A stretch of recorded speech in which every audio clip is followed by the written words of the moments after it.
Hi. Hello. Hello, Coyote Patooties. Hello, hello, hello. Hi, hi, hi, hi, hi, hi, hi, hi, hi. How's it going? How are the lovely beans doing today? Let's see, Ruby. First of all, goddamn Ruby, congrats on the fastest first in the West. I think I was quite literally live for a grand total of like 25 seconds by the time Ruby hit first, which is impressive. So congrats. Hachiro, congrats on your second, and Tally, congrats on third. How are your lovely beans doing today? Also, hello, plus, yeah, no, everyone is fast as heck today. I think, yeah, first, second, and everything was claimed within like just over a minute. Like, I think I was live for less than 1.5 minutes by the time everything was claimed, which is impressively fast. Considering how consistently inconsistent I am with my start times. It just impresses me more and more. Yeah. Also, hi, Pendris. Hello. I haven't been first in ages. Good morning, good morning. Lightning thumbs, right? Let's see. Polaris, thank you for the 30 stream streak. That is a month of streams as actively insane. Holy heck, thank you so much, you lovely bean. Absolute sweetie pie. Thank you, thank you. That was beautiful timing. Thank you. I was doing my best. I'm not gonna lie. Me and Creed, the song that was on before, Auto Exorcist, Blue Exorcist, if you only know the English titles, is like one of my like very early on formative anime period. And so like it's got a very special place in my heart, and that song in particular just absolutely anytime I hear that song, I'm in. So I already sat down and I just sat here for like a minute just jamming to the song. I was like, I can't interrupt right now. I'm in it. To be fair, the ad was also still playing, so I had to wait for that to pause anyway. But yeah. I was just vibing out for a moment there. My alarm didn't go off this morning, so I have to work an extra 10 minutes to make up. Oh no. Luckily I woke up. I could have slept more. Now, you know, that's fair. You're a lie, honestly. Some days, that's all we have to ask for, Hachi. Some days we just gotta exist through the day. Not push too much. Take your time. Don't be rough on yourself. Let yourself have a chill day as well. Sometimes we need those. Actually, a lot of times we need those a lot more often than we're ever willing to like give them to ourselves. But yeah, don't be rough on yourself, okay?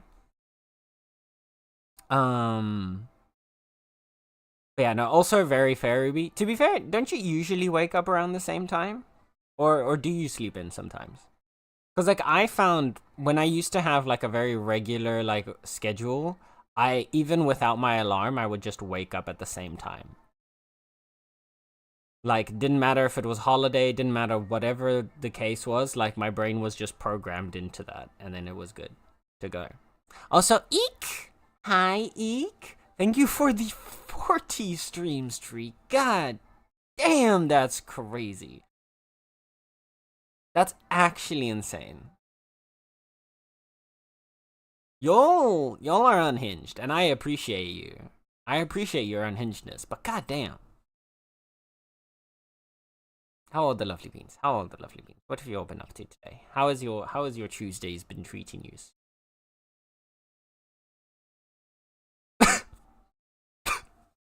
I didn't.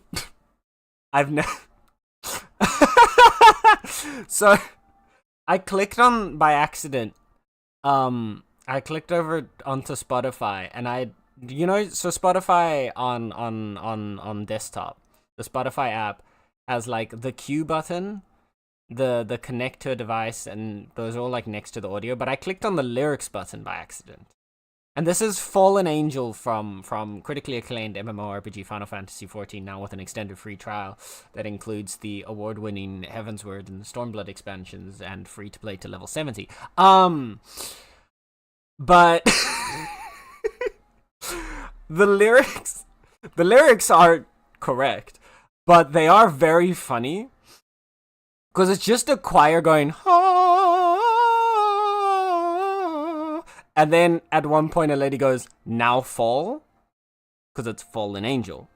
And all the lyrics say in in Spotify is, the choir part is just someone going, "Now, now," and then "now far." They couldn't even get the 2 words that are in the song. One of the 2 words that are actually in the song, they couldn't even get it correct. So it's not even "now fall," it's "now far." And I'm losing it. I can't. You had one job, Spotify. One job. It's actually beautiful. Oh, alright. Anyway, look at all these major I know, right? 40 and 30. Honestly, any streak is already impressive to me. Because, like, as a person who is incapable of consistency, seeing a streak is just insane. Let alone, like, once it gets up to, like, 7, I'm already like, damn. You kept that for, like, a full week? Ugh. Never finished the redo, but like the first round. Yeah, I know they're doing, they're continuing the story. Cause, so, I remember Anno Exorcist, like, ended, with an anime original ending, as was so common back in the day. And then they were like, actually, wait a second, cause the manga continued, and then I swapped over to the manga, and I had to, like, sort of rewind my knowledge of the story, because I'm pretty sure the entire last season of the anime was anime only. And the manga actually goes into this much more, like, interesting intrigue background thing. And so now they're continuing the anime again, but following the story of the manga. And, like, it gets into this, like, really interesting with, like, secret societies and the Illuminati and stuff like that. It's very, very interesting. I haven't actually watched any of the newly animated stuff, because, like, I have mixed feelings about it. One, because I know the story from the manga, but 2, because there's, like, that weird nostalgia to what was originally there, and I don't know if watching it now is going to, like, taint that nostalgia or not. So I've kind of been hesitant. Yeah. I can't interrupt songs when I'm starting. I know, right? I'm more chill days than I should and still need more. No, then that's not more than you should. If it's less than you need, then it's not more than you should. That's how it works. That's simply how it is. That's facts. I usually get up at 7 and usually wake up kind of before. Today, of course, it was close to 8. Only because my watch lit up and I saw the time. That's fair. But that's still, yeah, within an hour of wake up, that's still pretty good. After a nice night of sleep, my neck fucked itself. No, Bendris. No. No, you poor bean. Are you okay? I am, honestly, I feel so blessed that I basically have never had any issues with my neck. And I 100% give that to the fact that I like being a dancer and then doing pole dancing and aerial and stuff like that, and like having to do a lot of like full body training and flexibility and stretching is 100% in my book the reason why I don't have a lot of like physical and joint pain. And I am so, I 100% like recognize and am so happy that like I am blessed by that. Because I had only one time in my life that my neck was kind of fucked, and that was because I slept wrong. It was back in high school, and I remember it vividly, because I don't know how I slept, but I kind of fucked my neck to the point that I could not turn to the left. I could turn to the right, but I could not turn to my head to the left, like, at all. I could maybe move like 2 degrees to the left, and that was it. I could not look what was on my left side. And of course, all of my friends in high school thought it was funny as fuck to walk on the left side of me, for that entire day. That happened to me once. That's the only time I've ever had issues with my neck. And it's why I'm like also so intent on like always doing my stretches and like focusing on it. Because I realize now, like, I have plenty of friends who are younger than me who have joint and like neck and all sorts of other pains and are already starting to get them. And I'm like, I am at a point in my life where I should have this. I don't have it yet, and I am going to do everything in my power to keep it that way. So yeah, for those of you who want to avoid joint pains, start pole dancing. There you go. That's all you need. That's... Chiropractors hate him for this one easy trick.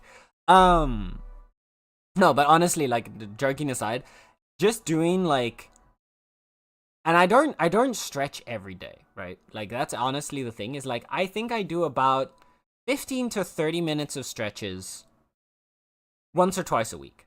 That's it. That's all. It's not even that, like, it's not even that insane. And obviously I do about an hour to 2 hours of exercise a week is when I'm actually doing like the pole and aerial stuff. So all in all, if you were to like mix that down to like probably an hour and a half, there you go. Do like two sessions of 45 minutes of like stretching in a week. And like, you don't even have to do that every week. And honestly, you might find that your body ends up being a lot less in pain. That's how it is for me. And I don't have some magical wonder body, so it's that simple, chat. Just start stretching. It's that simple, he says. Fully knowing that none of us have the consistency to start doing something like that in our free time.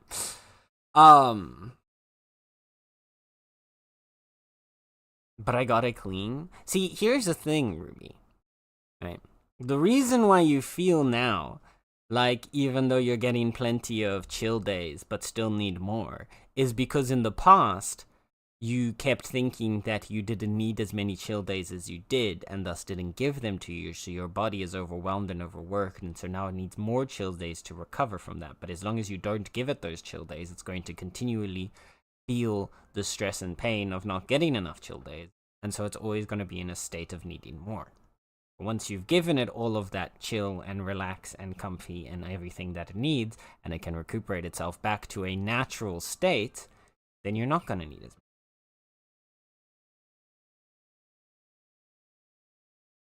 So there you go.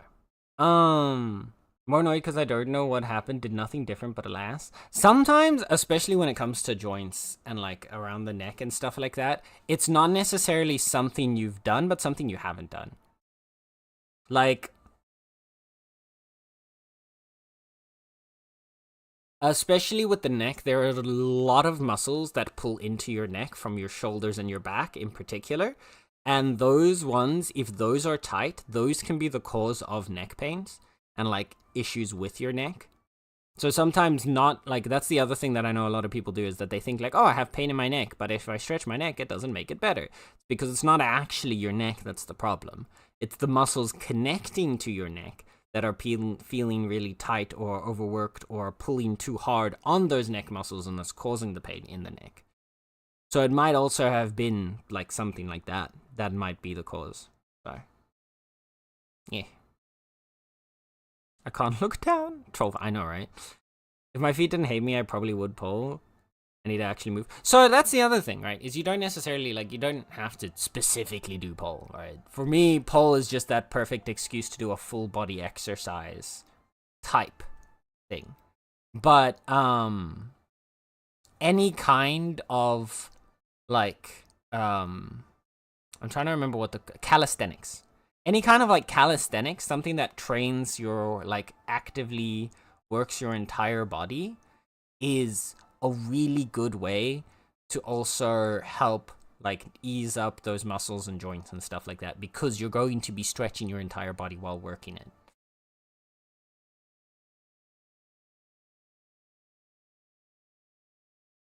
I'm not sure I've always... No, you haven't.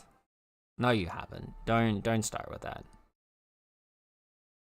I'm getting old? Yeah, so are we all, but that doesn't mean... Listen, okay? I have seen 60-plus-year-old grandmas that do shit like weightlifting, that do shit like climbing in the pole, like do like aerial stuff, like going up in the air and doing like tricks and acrobatics and stuff like that. That, if they can do that, that means that your body, like, genuinely taking good physical care of our bodies prolongs that healthy period so much more than we think. Again, I'm turning 30 this year. And like, I have friends who are 22 or like 23 and they already have joint pains. I don't have any. And the entire reason is not because I'm some miracle. It's just because, like, I've been doing these, like, full body, like, stretches and, like, training and stuff like that, which has kept my body healthy. And is the whole sole reason that I'm not in, like, I know if I had maintained what I was doing when I was, like, 19, which was not at your, exercising... Like, if I had maintained 18, 19-year-old Sen, who was not, like, doing any kind of exercise, just sitting at a computer all the time, and just, like, the most physical activity he did in a day was going downstairs to grab something to eat. Like, if I was still him, I probably would be in, like, head-to-toe pain, all of my muscles and joints hurting, everything would be fine. But even just the absolute most, like... basic exercise. Like, you don't have to do crazy shit, right? You just need to stretch. Just like, even if it's just like when you wake up in the morning, or when we get a stretch redeem. A stretch redeem in chat is like a perfect moment to take like 5 minutes. Every time you see a stretch redeem, just do a different stretch. Just stretch a different part of your body each time. And you're gonna find, like, the amount of times we get a stretch in chat is like, what, 3 times per stream? Roughly? Those 3 stretches, if you were to do that every stream that you're here, and you're here like maybe 1 in every 3 streams, that's still 2 times a week that you're getting about like 5 minutes of stretching in. That's a huge improvement, and that's going to make a big difference for your body. And the more you start to do it, the more you start to get used to it. The more you start to feel when you need it. And the more you're going to start doing it on your own.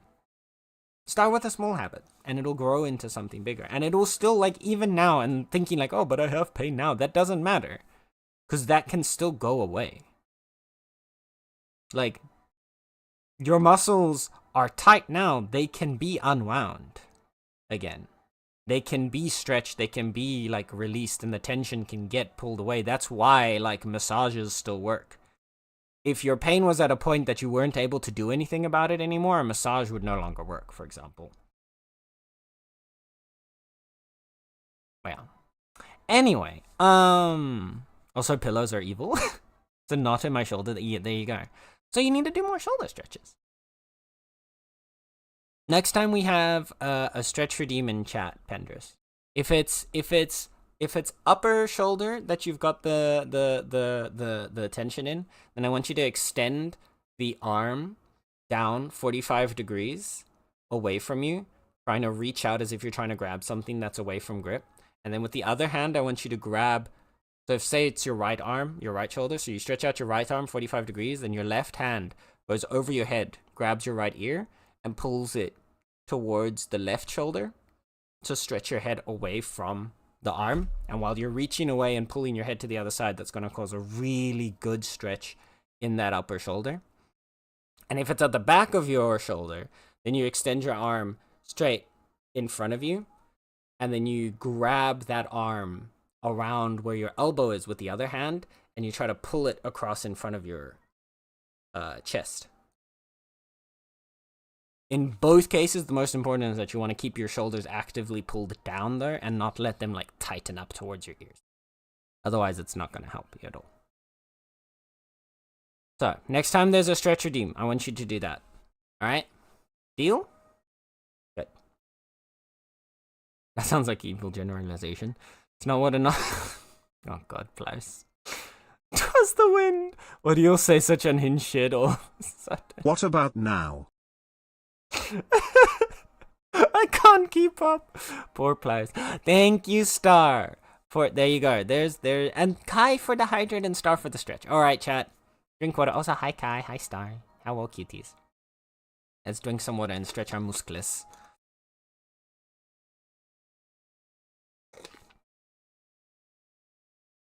Alright, we're all gonna do the shoulder stretch. Let's stretch it out. Arm at 45, other hand by the ear. Pull the head away.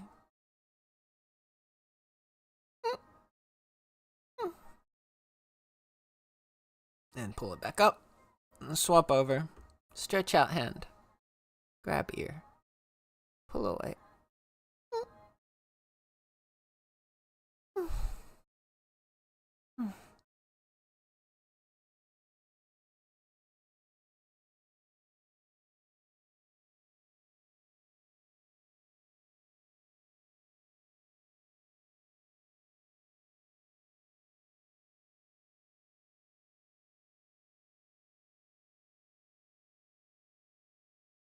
There we go.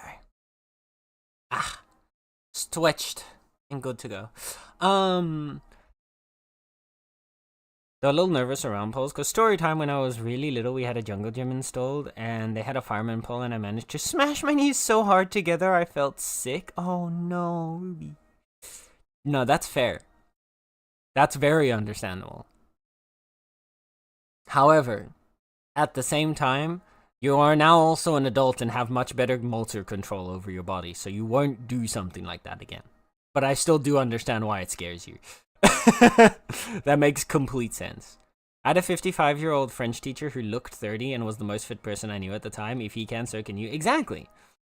That's the thing, right? Is like our bodies are capable of staying physically active well past the state that we think. Like on average, in like the modern day, where like once you're like 30 at that point, your body's basically dead.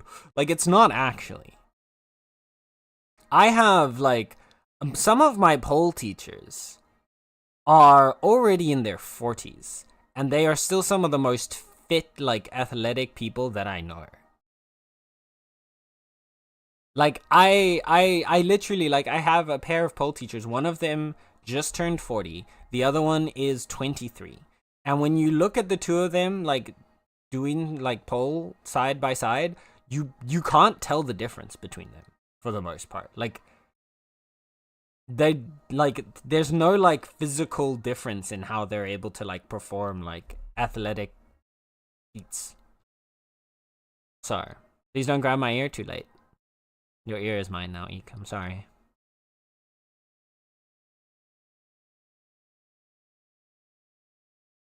So there you go.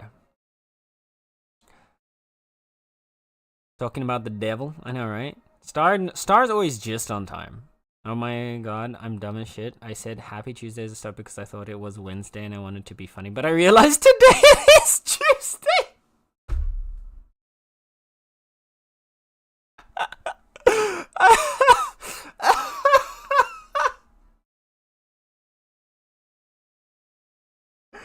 Eek, I love you, Eek. Eek, you're such a wonderful little human being. You're such a special little being. In all the best ways. In all the very, very best ways.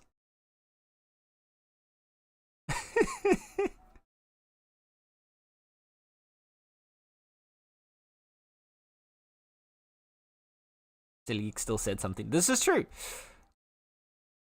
I am accident prone, so I bet you anything I will. But I would probably not be so scared, just might have to curl up for a while. That's fair. I think you'd be, like, accident prone, yes, but you do have, like, the thing is, like, as a kid, we have a tendency to, like, kind of throw our bodies all over the place. And a big part of that is because we're still learning the more fine motor control of like how to move and like our spatial awareness and stuff like that. And while as an adult we may not have the best spatial awareness still, it is better. You will have more control and be less likely to throw yourself into something. Most of the time. Unless you're drunk. At which point we basically revert back to like the 4-year-old state. Did you read my? I did indeed. Tower verify. I do the most stupid shit that shouldn't be possible. Drunk or Ruby. Maybe that's it. Ruby, have you ever thought about getting checked if you don't have like if your body's not just producing alcohol on its own, like you're just naturally intoxicating yourself?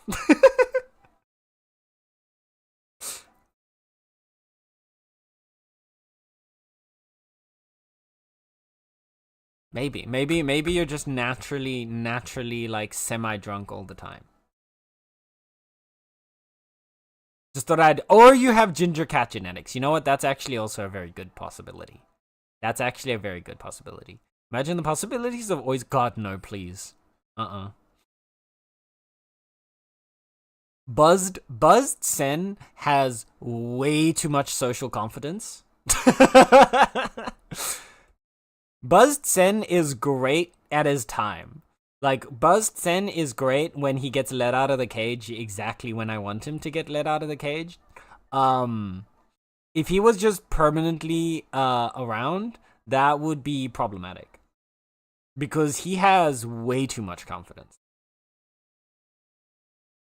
Buzzed Sen, or actually no, I was gonna say Buzzed Sen pole dances on the street, but like, not Buzzed Sen also pole dances on the street.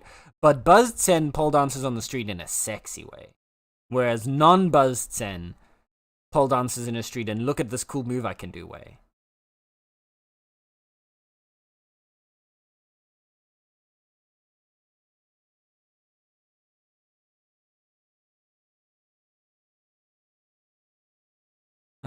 On another note, I saw someone on a Tumblr post talk about how instead of man up, they say fortify, and it's such a cool thing to say that I really want to say, but no one will get it, so it's not the same. Yeah, I know. I think I know the post you're talking about. Yeah. Fortify. I remember my friends and I, like, referencing that before. As a child, you throw yourself at things because you have not learned what a fracture feels like. Once that happens and you no longer throw yourself at things, at least not without being inebriated. No, I think in just general motor, like, because I've never fractured anything. Surprisingly enough, I know, I'm probably the most shocked person every time I say this.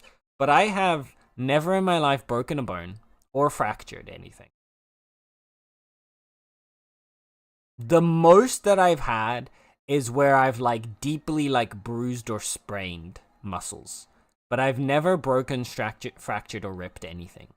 Which is honestly quite impressive with the stuff that I've done. I remind you, I shattered a table with my thigh.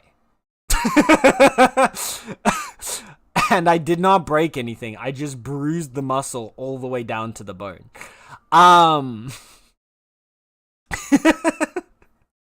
So, I've done a lot of stuff, but I've never actually broken or fractured anything. And I'm still not entirely sure why. Maybe it's because I drink milk. I also knew that me saying that right after those words left my mouth, I knew that Kai's sentence there was going to be brought to light right afterwards. But I was already too late to stop it, so here we are.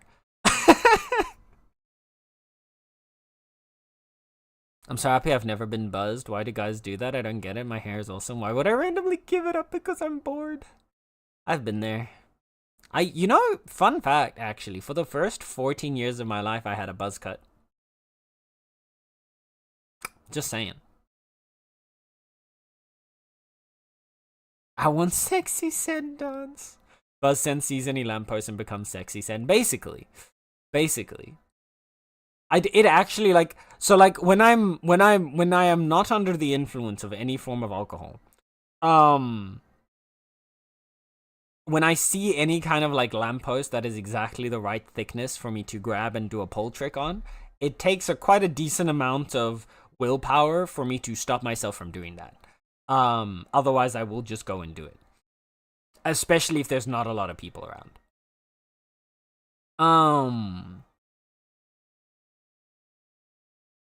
But once the alcohol's in the system, there's no ability for me to stop myself at that point anymore.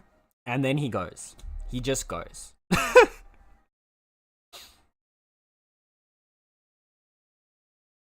You know what they say? You're either gonna get hurt physically or mentally. Well, I know which side of the coin I fell on. Bustin', where are we? Same never broke anything. Try not to tempt fate. There you go. You don't know me, shush, can't predict the Kai. If Kai ever becomes unpredictable, chat, all you have to do is say something vaguely horny and it's all back together.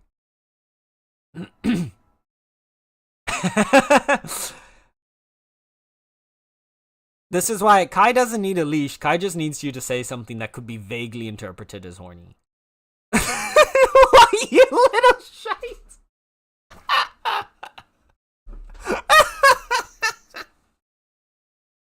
Am I wrong? This doesn't seem like you're disagreeing with me. You're just being upset about me speaking the truth. Hey man, I fucking hated it. Yeah, when I let my hair grow out, I felt a lot better. But I am gonna cut my hair a bit shorter again. I need to give my hair a reset. It's gotten very, like, my hair's gotten very unhealthy for like the first time in years. And it's been kind of unhealthy for like the last year. So I need to give it like a reset.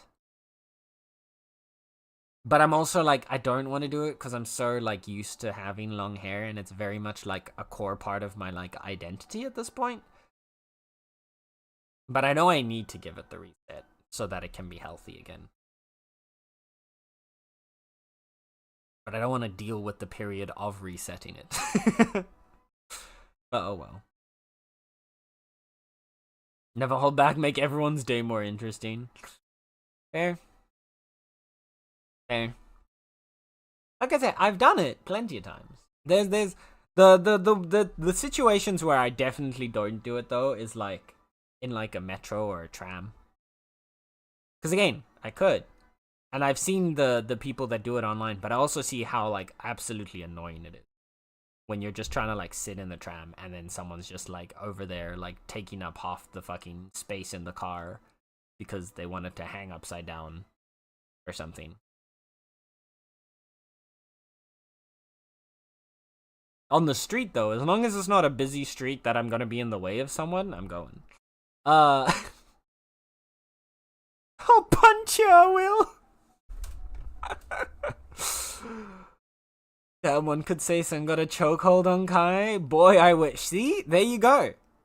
See? Kai was out of control. Eek said something vaguely horny. And Kai was immediately back. It literally, did the case in point right there.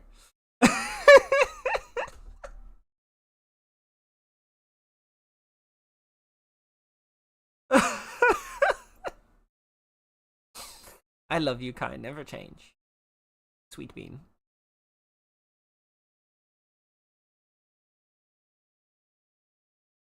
Oh. Isn't that wonderful?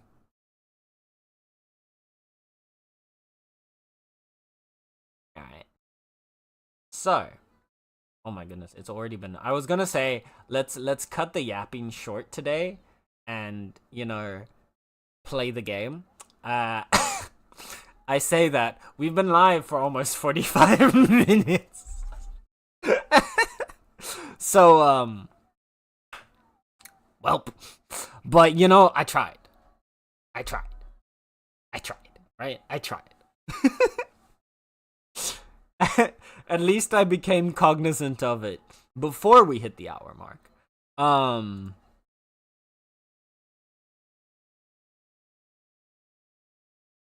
So on that note, we're gonna get everything set up to play the video game today.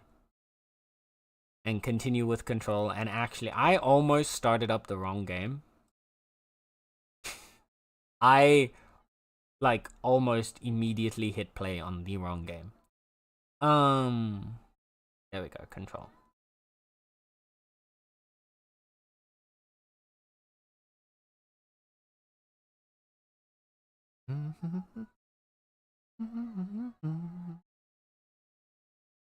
Just because I fancy it? Listen, hey, it's still proving the point though. Kai is 58% gay. The bisexual balance, look at you go. Star is 105% gay. Damn. Damn. Damn. Our gay overlord of the day has arrived, and it is Star. Plies with 63? Okay, look at you go. Still the highest of the non-gaities.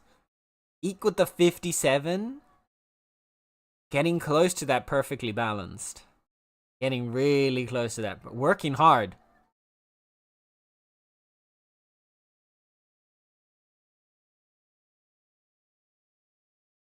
Is there meant to be a comma in the middle of that one, or...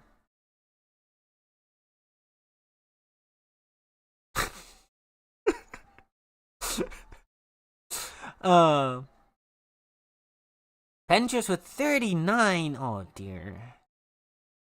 Not a very gay day for you today, huh? I see. Still not 69. You'll get there one day, I believe in you. No, I am working hard at getting there, at becoming... See, well, there you go. There's where it went wrong. See, if you said working, comma, hard, that would already make you more gay. Because you'd be hard while work... Okay. The most thing I hate... What's the most gay thing I can do to increase my stat? There you go. There you go. Thank you, players.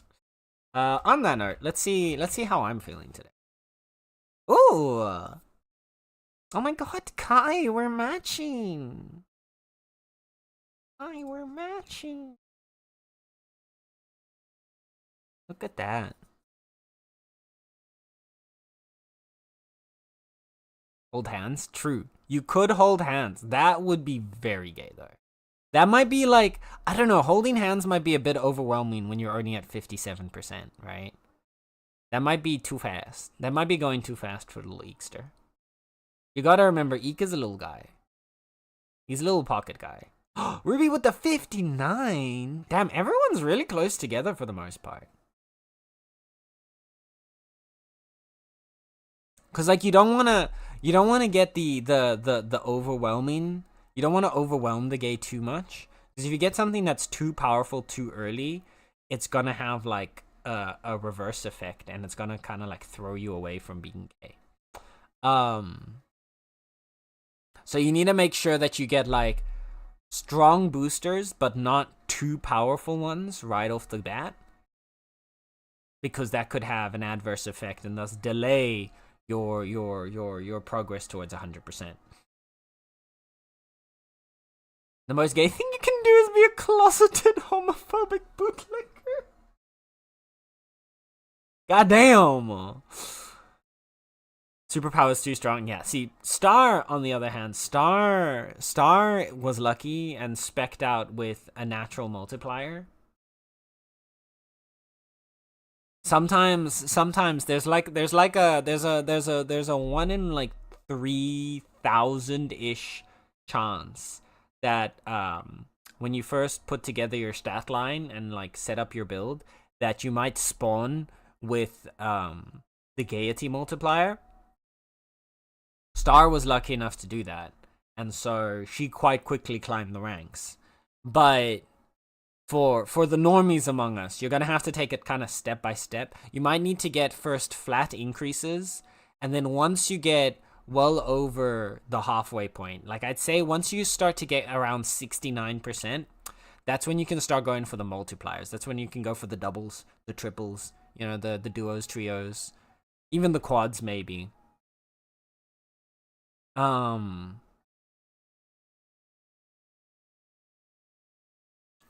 that should be enough to like help you bridge the gap to get to the gaiety.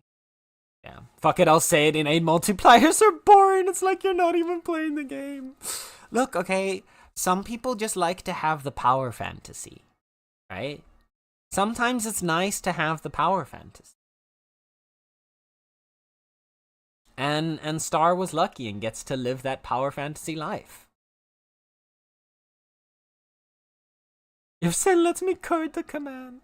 Look, Pliers, if you have a fun idea for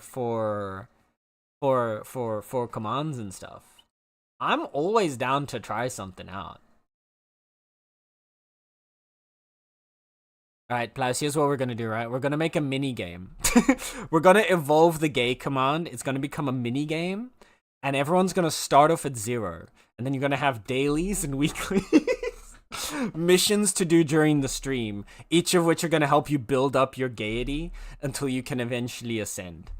There you go. There, I've got a project for you now. We've got an in-chat minigame to become gay.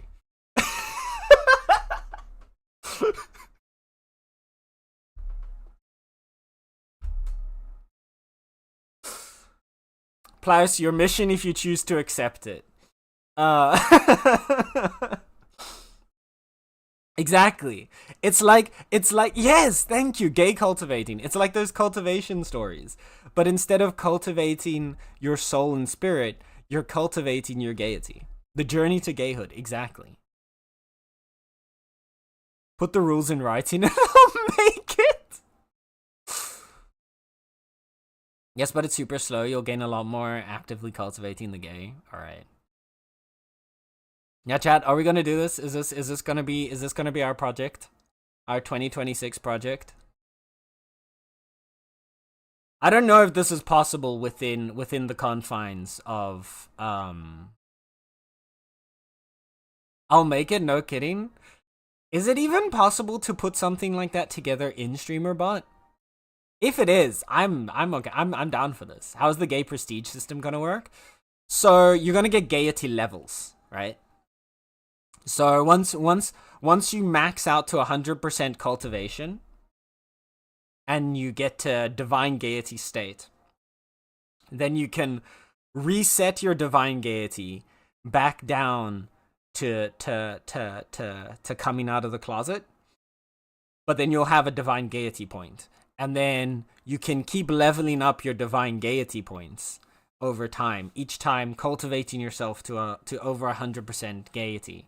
And then converting that, and then what happens when we get to certain, and then there's milestones of your divine gaiety level, and you can lose points. Yes, there'll be ways to lose your gaiety as well. So there's a push and pull there that you got to be careful with.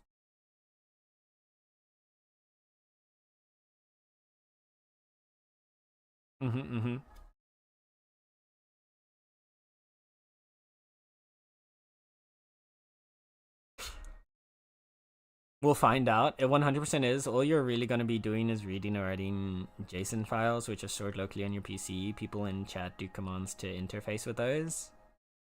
I understood all the words you put there. And I have the vaguest of vaguest understandings of the potential meaning behind them. But yes. Alright, chat. Alright, chat. So this is Gaiety Week now. Put all of your ideas for what you'd like to see in our Divine Gaiety minigame in Discord. And we'll tie everything together and see how much we can get. see how far we can get before Plaus gets angry at me. If you want to be real overkill, you can make a website that's hosted which StreamerBot communicated with via a WebSocket, which lets people cultivate their game in a separate window in the browser when you're live. How even what? See, now you guys are talking in wizardry. Wouldn't you have to like here's one thing I've never understood with the whole websites thing. Don't you have to like pay to have a website up? This is just me being unknowledgeable on the topic. But like I always see people that have websites. Like I always assumed that you have to at least pay some amount of money in order to be running a website. But then I see people running having their own website where I can't really imagine it has any additive value to them. So I'm always like, why are you doing this? Depends. Domains cost a little bit, but it's not expensive. Fair. Maybe that's just like the inner Dutch person in me that's like, why would you spend money when you can just not? That was part of your naturalization as a Dutch citizen is learning to make frugal people look like they give money for no reason. Can also host on GitHub. You can host your own, but there are costs to keeping the domain and also electrical to keep the server up. I see, said the blind cat.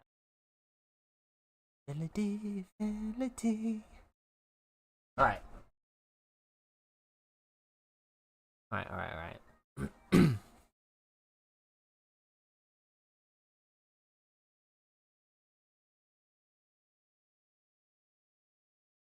Let's actually go and start playing the video game now. Having a website's usually in two parts, domains and hosting. Hosting is what actually hosts your site, what makes people able to connect it to the internet. A domain connects your hosted site to a certain web address.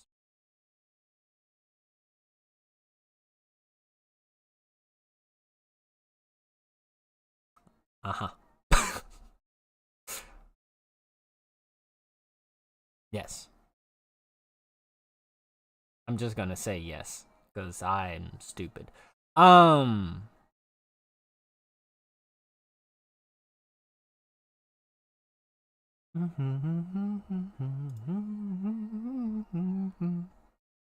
chat.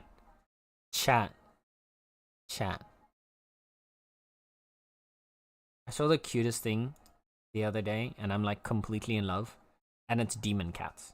I know that's not something really like that phenomenally amazing that I'm sure that many people have seen versions of, but the other day I saw the cutest little like black demon cat. It was a little black cat with little blue horns that came out from like the sides under his ears, and then he had a third little eye, and it was so adorable, and I was just absolutely in love with it. And the reason why I'm suddenly talking about this for what seems to be no reason is because I opened up Discord and I saw a DM with Joe where I sent a screenshot of said cat because I'm absolutely in love with it. Oh.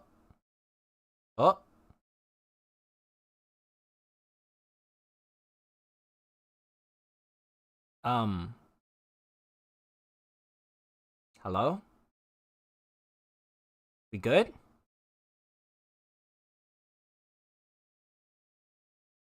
Okay. It looks like we're good again. OBS? No, my internet, it looks like, absolutely shat itself for a moment there, but it seems like we're okay again. But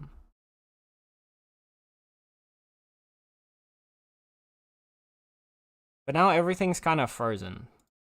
Or at least the game is frozen. So I'm gonna restart the game real quick. And maybe that was really weird. Everything just like randomly died for a moment there. But then OBS reconnected on its own, which is the thing that probably impresses me the most. It otherwise never does that. Can you guys hear me? Is everything good? That's not responding. No, I'm scared.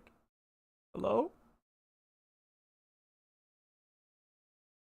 I hear you? Okay. Okay, we're good. I was panicked for a second there. I don't know what happened, but it was weird. We first, thank you. Okay. Well, it was around ad break time anyway, so that's fine. Domains are usually around 10 to 20 US dollars per year, and hosting can vary. For static pages, pages that are the exact same for everyone, there is GitHub Pages, which is free, good for portfolios, but don't expect any login systems or anything like that. I see. I see, said the blind cat. Alright, let's get ourselves back into the game.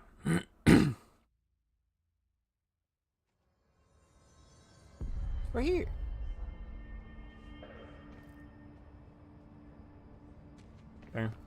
Why are you walking around like you just shat in your pants? Also, is it me or does this man's torso look very small?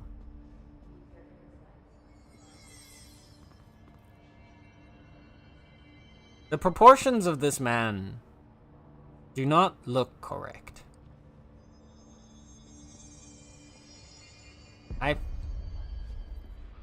Sir, this guy looks slightly less incorrect, but still kind of weird. But this man's proportions do not look correct. Anyway. We're gonna have the ad, so I'll wait for the ad to pass. Then we still need to talk to Pope here. There are no stupid questions. About everything going on. The door to the comms department is just outside the boardroom back in the lobby. They should have gotten it open by now. Follow the signs to the mailroom. You can get to the hotline containment chamber through there. Good luck, Jesse. See you back here once you have the hotline. Login systems are a thing. Would really want to make one myself someday, but at my job that stuff already existed. And undocumented? Oh no.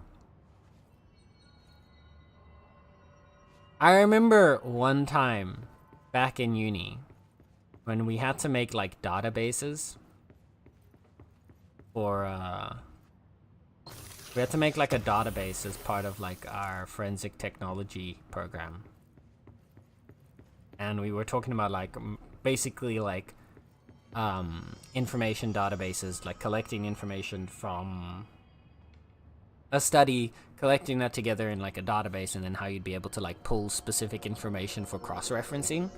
And we had to we were like put into groups and we had to make our own databases with a login and a password and a search function and blah blah blah, and we had to like normalize the data between everybody. And I remember that in my group I was the only one that was like vaguely tech savvy. So what ended up happening is over the Christmas break I basically put all the information into the database myself, made the entire login system for the database, and pretty much put together just the entire thing on my own over like my Christmas holidays while I was sick in bed every single day. And I came back to school the week that we had to hand it in, and I was like pissed beyond belief because no one in my team had helped me. Like at all.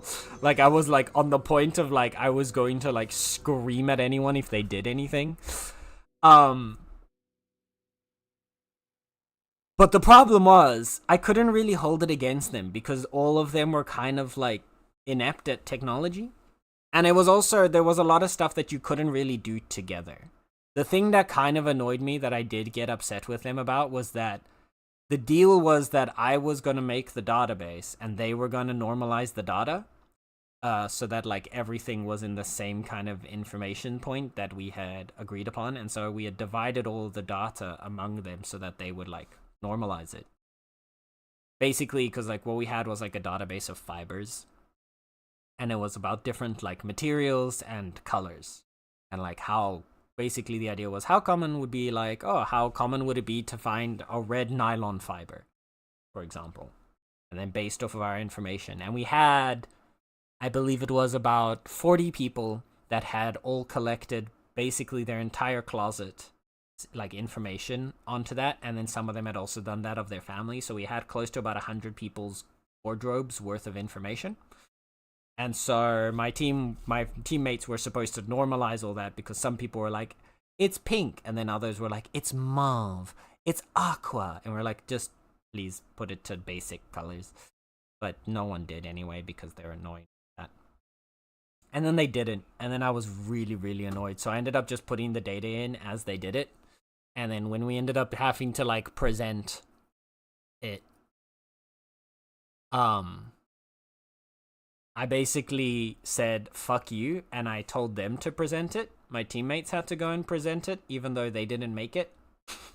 I gave them the database. I explained the database to them at the start of the week, and I said on Friday when we have to present it, one of you is doing it. Good luck and have fun.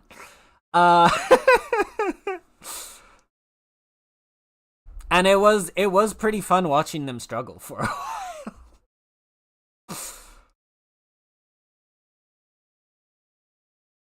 But yeah, that's the most I know about like making a login system. I just remember spending like probably about a week long going back and forth trying to figure out how I could create a login system for, what was it, Access? Is the Microsoft database thingy? Anyway, pretty fun. I tried making a somewhat visually interesting portfolio that isn't boring like most programmer portfolios tend to be. I went with Swiss International Typographic Style with simplicity and functionality as well as readability. I have no idea what Swiss... Wait, what did you say? Swiss International Typographic Style is, but that's cool. Origin of the Hiss. Tell us, Pope. Where did the hiss come from? I'm not sure. You said the hiss was here when you entered. Did you see anything like that outside before you came in? No. No, just inside. The source is internal then. See, the oldest house is a sprawling complex with openings to other places as well. I don't even know where to start looking. But in the context, it's good news. The lockdown holds. The hiss escaping the building would be the end. Pretty shitty world out there if you ask me, but I wouldn't want the hiss to destroy it. With you on that, Emily. Okay. You mentioned the oldest house. What is it? This building, the Bureau headquarters, the oldest house, is a shifting place. You've seen it. It transcends its physical limits. I've been to New York a few times. How didn't I notice this place? It's an attribute of the building. This is a place of power. The oldest house doesn't like attention, so unless you're purposely trying to find it, you don't, which is perfect for us. The work we do here is essential, but unstable. The Bureau prefers not to be noticed. And we need strong walls to make sure nothing gets out. So without you, I never would have found the front door. Okay. This Trench guy. I keep hearing him in my head. Is he a ghost? Haunting me? I doubt we're talking about a ghost in the traditional sense, but an echo maybe. See, if he was killed by the service weapon, your gun, maybe it's his final thoughts recorded by the bullet in his brain, like a deep space probe sending back data. But that's just a hypothesis on my part. I need the gun to research it. But you better hold on to that given the circumstances. I think I will. Yeah. Can you tell me what an object of power is exactly? This is all, well, new to me. Don't worry, I love going over the basics. So objects of power are mundane objects that house paranatural energies and have developed a link to the astral plane and can thus be controlled, which is what differentiates them from altered items, which are still housings of paranatural forces, but are more volatile and cannot be bound in the peri-utilitarian sense. Got it? Did she memorize this? Got it. Thanks. So HRA stop you from becoming Hiss? Well, it seems that way. I mean, I hadn't even heard of an HRA until a few weeks ago when Dr. Darling started handing them out. Well, I began analyzing mine as soon as I got it. I mean, each one seems to emit a powerful short-range frequency way beyond anything I've ever seen. Doesn't the timing seem suspicious? I thought that too. Dr. Darling usually likes to unveil his latest breakthrough in big presentations. With these, he just passed them out. Yeah, his behavior makes me wonder what exactly he knew. No. Thanks, Emily. I'm sure I'll have more questions soon. Just Alright. let me know. We've learned things. Do I understand the things that we've learned? No, but we've learned them. I still want to know who this guy is. Who the pulse is. The pulsing thing.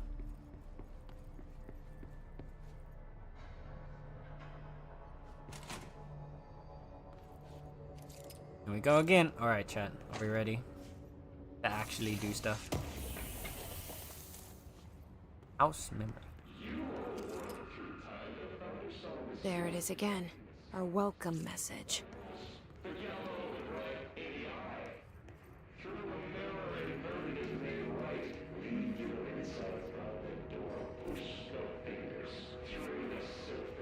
Able to get in here now? Still no. Still don't have access. How do we not have access with the director?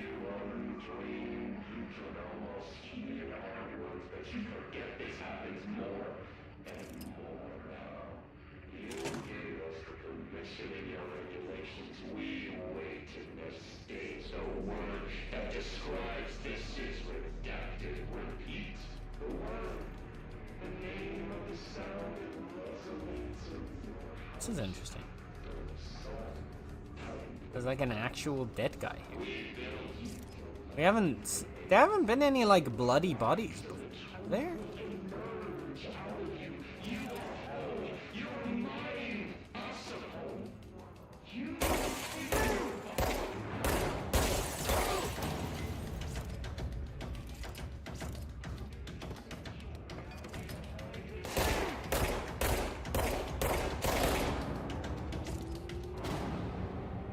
Two of them? Ah, yeah. Yeah, there's a lot more dead bodies now. These guys. They look almost like they have like cleaning outfits on. They're like full on like overalls and boots and stuff and gumboots.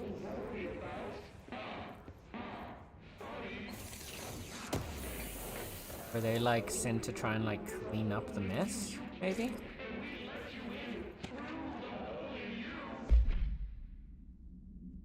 Week 83 report. Visited the following Nevada accommodations. Okay. Visits on Inn, Big Sky Motel, Starlight Motel, In and Out, Aztec Court, Sleepy Bear. That's an amazing name for a motel. I would stay at Sleepy. Silver Spurs Ranch, El Gato Blanco. Oh, El Gato Blanco. I mean, why wouldn't you? Accommodations, meals, gasoline, mini bar.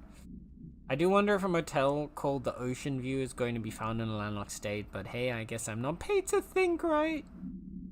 And for the record, I again request that you give us the budget to get 2 rooms each night. Agent Rowley and myself are very tired of sleeping in the same room. See you on the road, Agent L. Hines.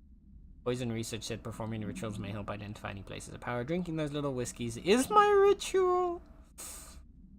Uh-huh. Wait.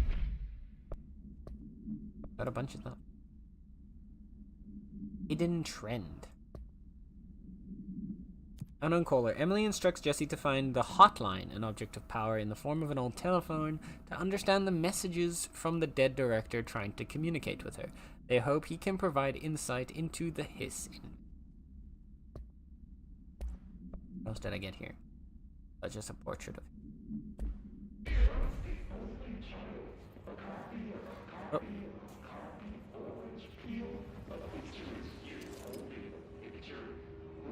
So is this supposed to be us?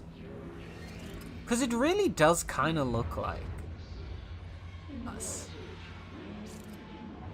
But why am I crouching? I didn't push the crouch button. Hello? Anybody home?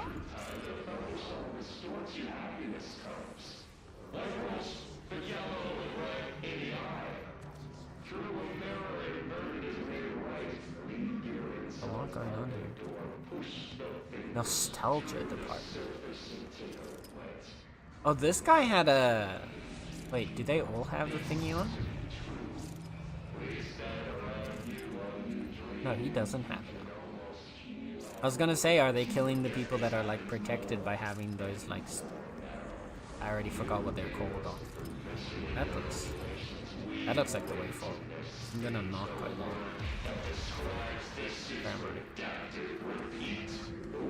Actually, no, that's not the way forward. Okay, what's over here then? Yes, it's overpowering here. Ah, okay. You don't want me anywhere near it. With you on that. I get it. Alright, so I can't go that way. That's what that is. It's a path I can't pass through. We might get these back. Okay. W pants. Heal.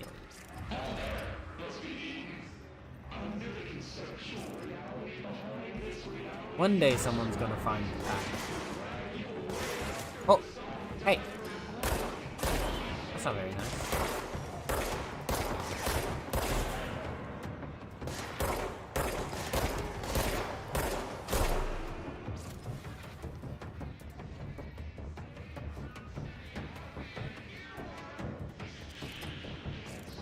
Oh! I get banged. What else is here? Oh, wait.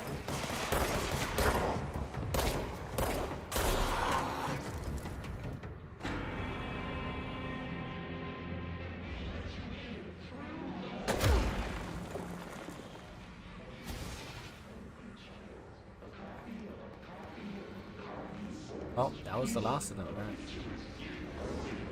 Oh, there's another shelter. What's in here? Hello? Anybody home? Oh, God.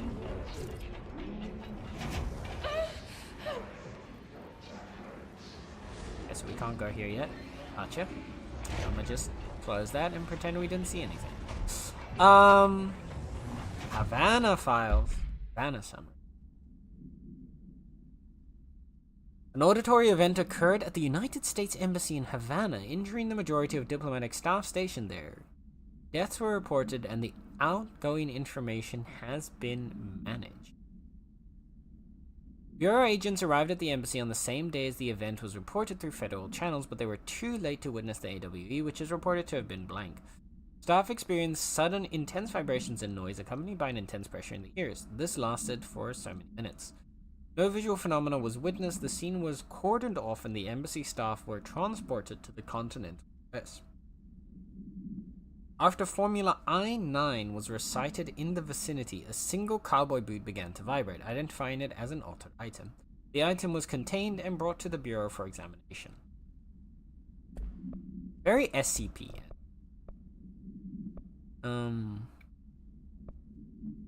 Hiss barrier.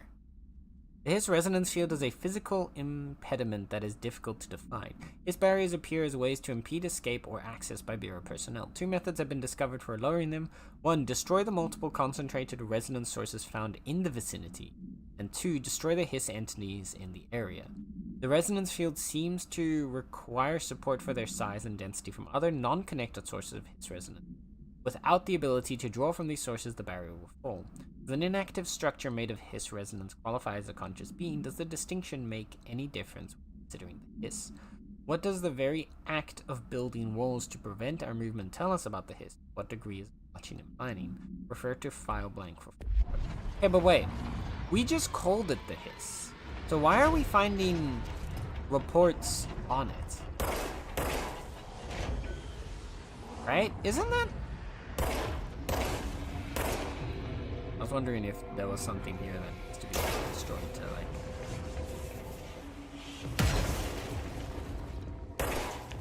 Doesn't look like... Nope, can't go in. Okay. I just wanted to make sure. But so, like, we're finding... Are these reports on the Hiss that we're writing? As we're, like... Are these just like what we're writing down to try and figure out what's going on? Or are these reports that are being written in like real time? Because it was only defined as the hiss now. Or are we getting like reports from like the future about it? Like, I don't quite understand how these files are coming to exist. Federal Bureau of Control. Hello, as you all should know by now, the R4 reports are due by the end of the week. No, wait, didn't we read this? Oh, there, unstable area notice. This was the one. Please be aware, due to recent fluctuations in the nearest control point, this area's stability has been downgraded. Yellow. Green stable, yellow low possibility of unanticipated building shifts, orange high likelihood of unanticipated building shifts, and red frequent unanticipated. Wait, so if I look here, this research, it is separate. Compiled by Emily Pope by order of director Jesse Faden. So she's like putting this together as we're doing that? Is that how I'm supposed to understand this?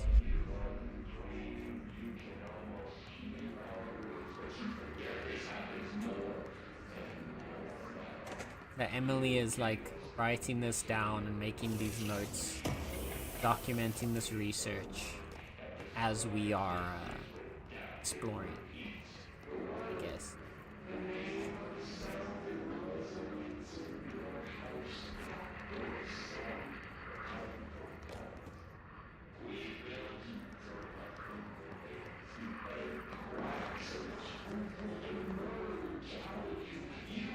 Here either.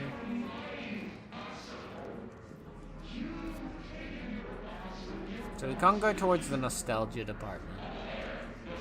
There wasn't anything else back. Let's continue on through here. Or get stuck in place. That works too. I have new weapon mod. Recoil and reload speed. I got bigger reload.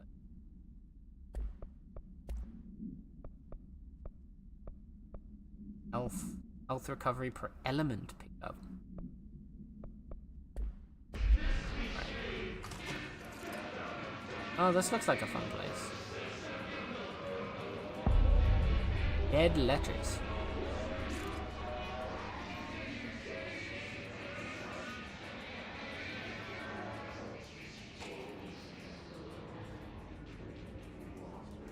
Hello? Anyone home?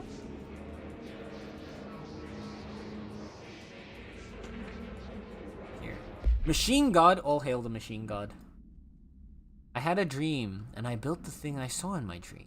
A machine that will contain God. But not the God you know, or the ones anyone knows. A new God. This machine will be his body, his heart, and his mind. I made it just like the dream showed me. I used the motor from the refrigerator and the coils from my toaster and the fans plus the timing belt from my car's engine and the wheels from my son's skateboard. God can't move yet, but the dream said he would learn how on his own. This is just a beginner's body, like a baby's, but a machine instead. God only needs a place to start. If you want to interview me, please contact me at the address on the envelope. My phone does not work anymore. I had to use the dialing plate on God. Okay. All hail the Machine God. Oh, did stream die earlier? Yeah, it like randomly died for a minute. I don't know why. But we're good now, so it's all good. Safety button. No, come back here. Come back here. I think I have to stand up for my safety. Oh. Oh. Listen here. That's good. There we go. Alright, safety table has been acquired. We are protected and ready to fight.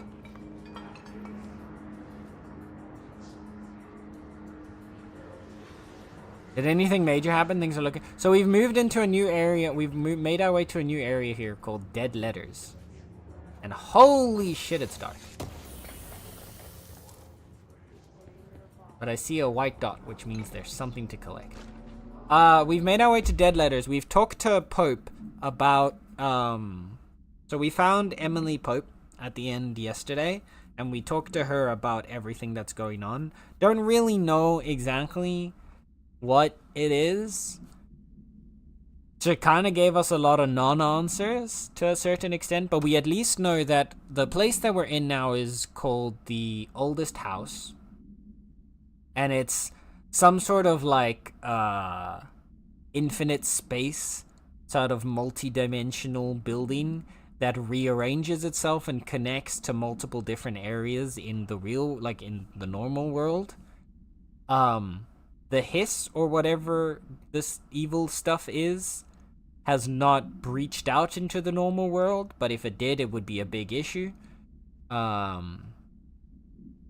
We know that she and a few other people were being given their that like vesting, the HRAs, to protect them by Dr. Darling, but it was really out of character for him to just randomly give it to them. Normally he shows off his stuff in big presentations, but he didn't do it, but he did give these out just like not very long before the hiss attacked. So there's some sort of suspiciousness there. And that's about it. And now we're moving to the next area to try and figure out what's going on.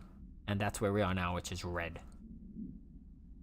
The red is the hiss. Oh, and there's also these hiss barriers where it's like preventing us from being able to move around. So there seems to be some level of consciousness to it, that it's actually trying to control where you are and are not able to go to. Yeah. That's about all we got so far. Think he's still gonna clean, but taking the iPad this time? Hell yeah. Okay, so what's this letter?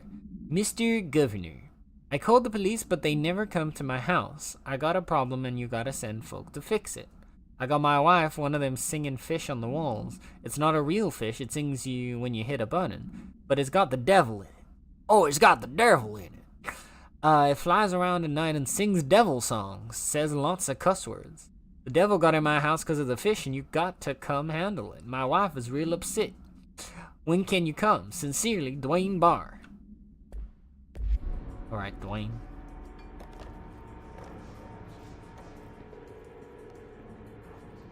Alright, Dwayne.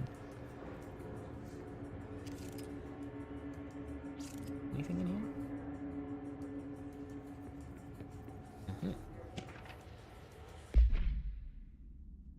French dead letter approval. Greetings, Director Trench. I'd like to thank you for approving my request for the Dead Letters Archive. Cataloging the Bureau's collection of delinquent mail will provide an extremely handy database that research teams can use to search for any connections or related topics found among the letters. Aside from the more functional purposes, the archive will allow us to preserve these windows into authentic human encounters with the paranatural world. The letters came to us from various places and times, gathered by the Postal Service as undeliverable. The Bureau is the perfect home for them. I realize not all letters contain accounts of genuine paranatural events, but even the erroneous ones allow us insight into how the unknown is perceived by real people. Of course, I will first compile a system to allow us to analyze the letters for any information or suspected connections to AWEs and other altered materials. So thank you again, can't wait to delve into my dead letters. Part 12.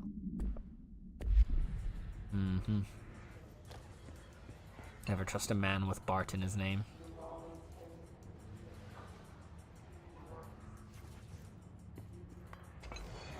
No!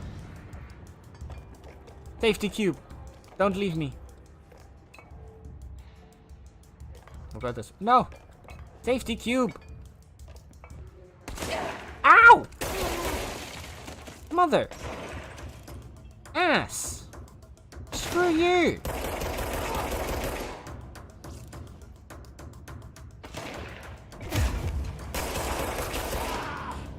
That was so rude. I was looking at my safety cube.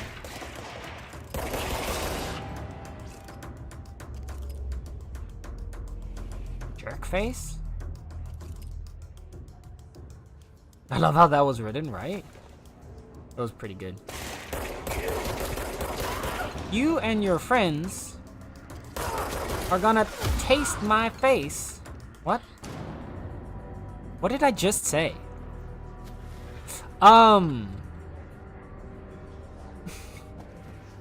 I was gonna say taste my fist in your face, but instead...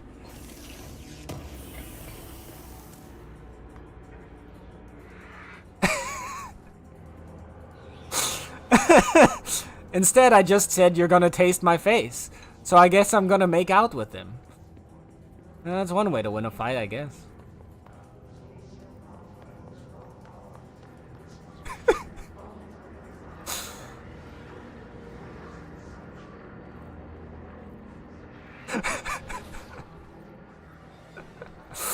Listen, okay? I don't words very well, alright? Stop wars, kiss instead. Exactly.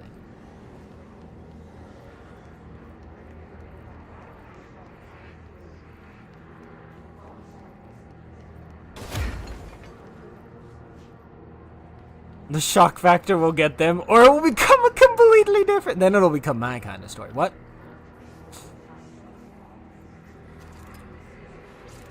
Exactly. Stop war and make love.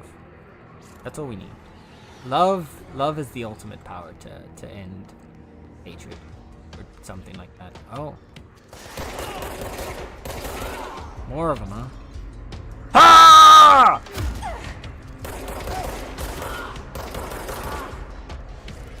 Ah! Yeah. Ain't like that. Get slapped.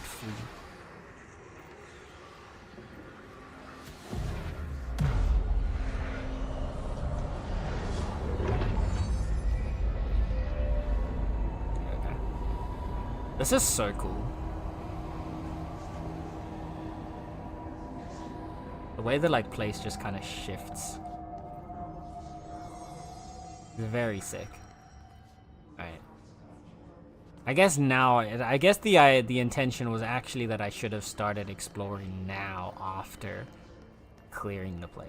But it's so much more fun to try and explore before that and then get shot in the dick.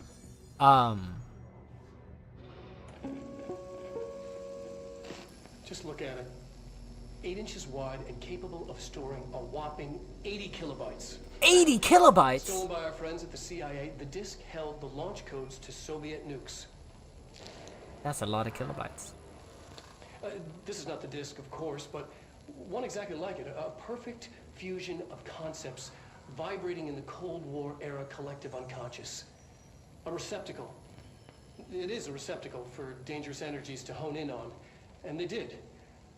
We don't have the details, but when things started flying around the disk, it was transferred to us.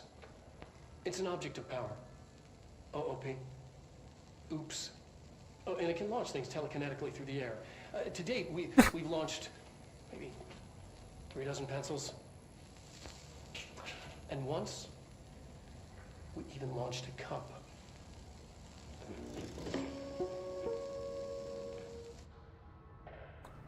Okay. Alright. This is giving me very SCP vibes. You kinda cute, right?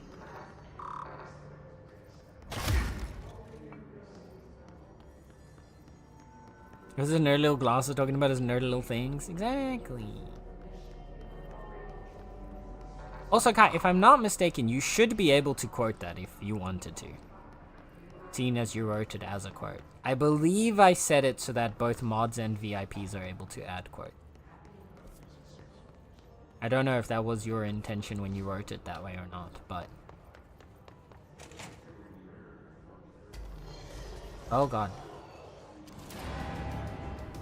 We're back. Here we go again.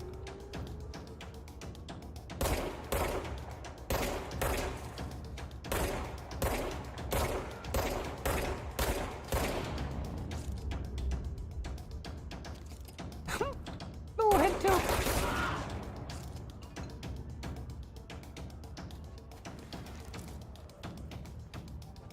See him. I see you there. Ah.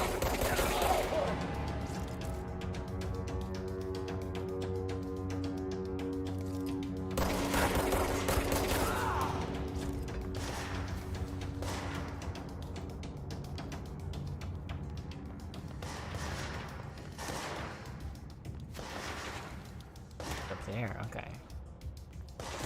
Ooh.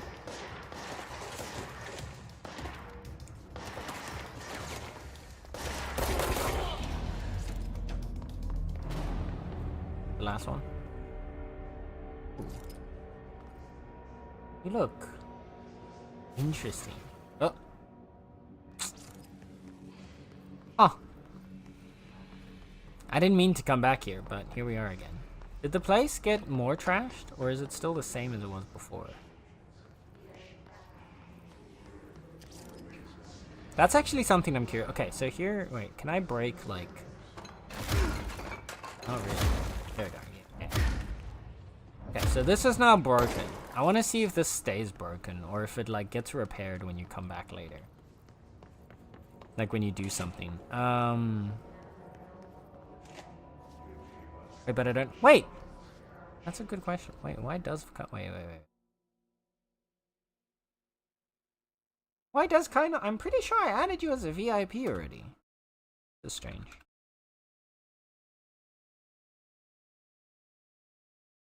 Let me go here. Wait. Okay. Wait.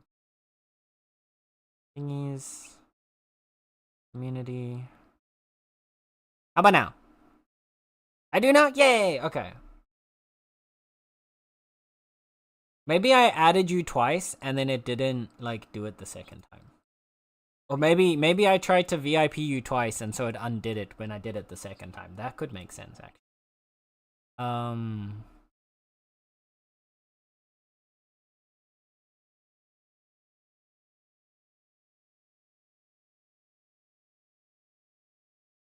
Oh, sorry, it's quote add.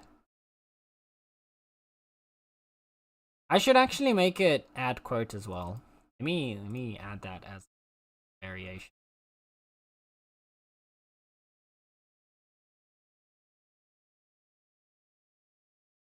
Since I doubt I'm gonna have that specific command be something different, so let me do that.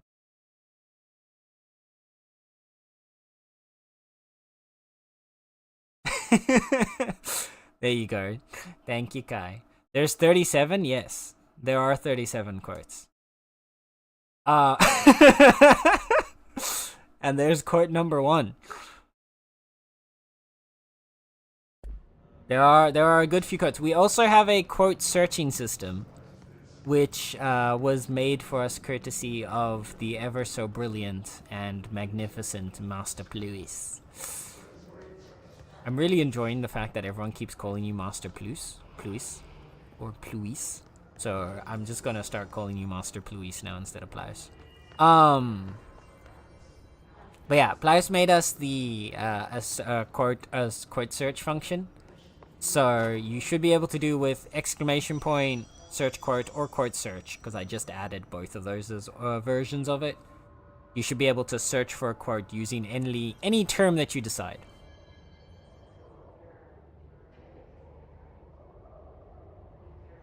You're the only one who says it correctly. I just call Plaus a good boy usually. Yeah. Honestly, I want to call Plaus mine, but I can't, so. See, there you go. Search for a quote with Kai in it, and there you go. We love chastity. There you go. I forgot that Kai said this, apparently.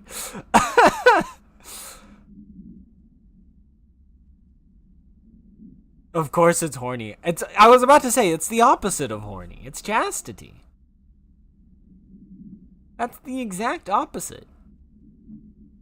Hello, avid readers. The Bureau Book Bunch will convene at the usual spot on the corner table of the cafeteria at 5 p.m. on Tuesday, currently discussing Unless You by J.D. Brooks. Everyone should get their reviews to me by Monday before lunch so I can generate some conversation starters before the meeting. Happy reading, Penny Bartwell. P. Bartwell. That's the one behind this area. Oh.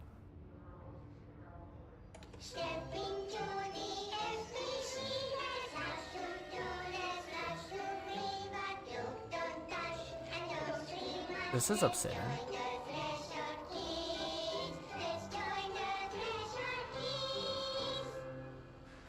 Nope. Hate it. Ew. Nope. Ugh. Why do they look like that? Hey, Meg! What's wrong? My mom's dead. I'm so sorry, Meg. What happened? I don't know. I... It's like the director says. Confidential and children both start with C.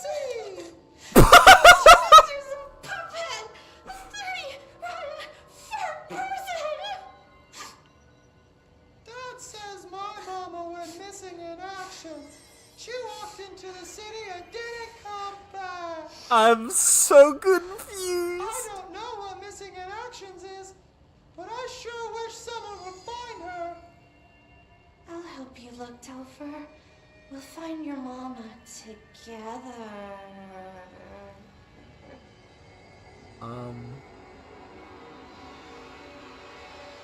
What? What the fuck did I just watch? What? What was... I am so...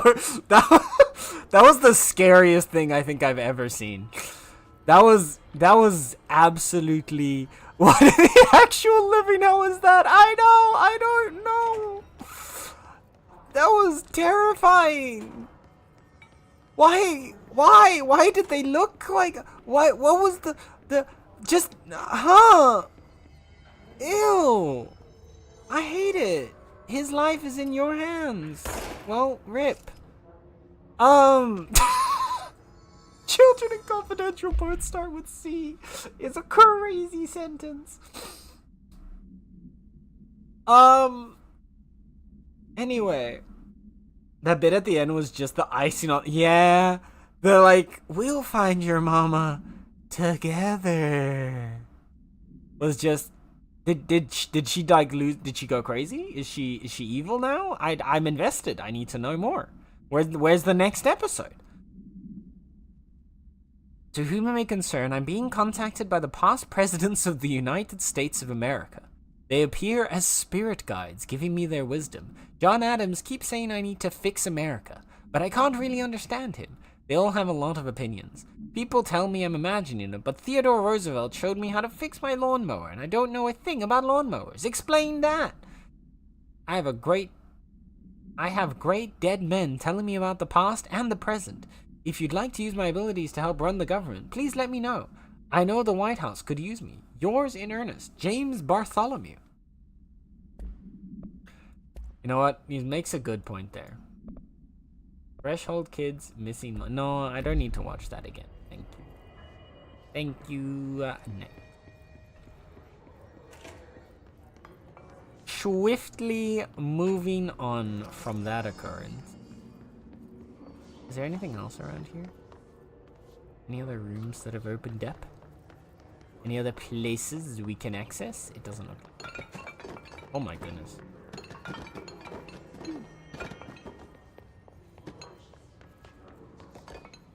Safety cube. Be mine. Thank you. Thank you, safety cube. No! Safety cube!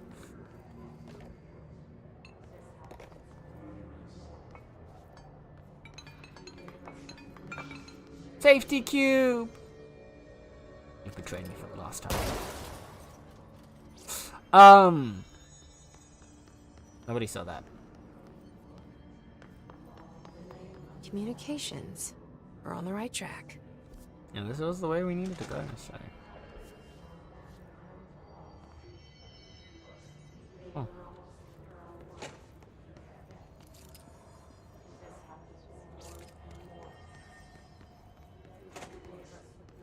Bathroom.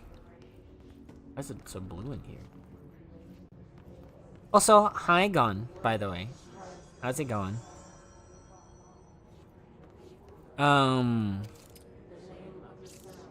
This game is insane. It really is, and I kind of love it. What's this? I can't read it.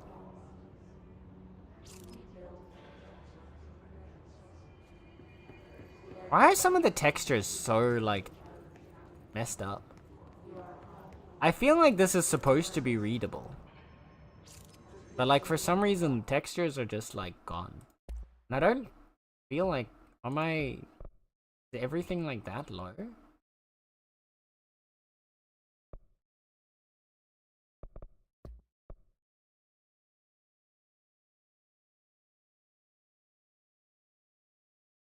This? Film grain making it look weird?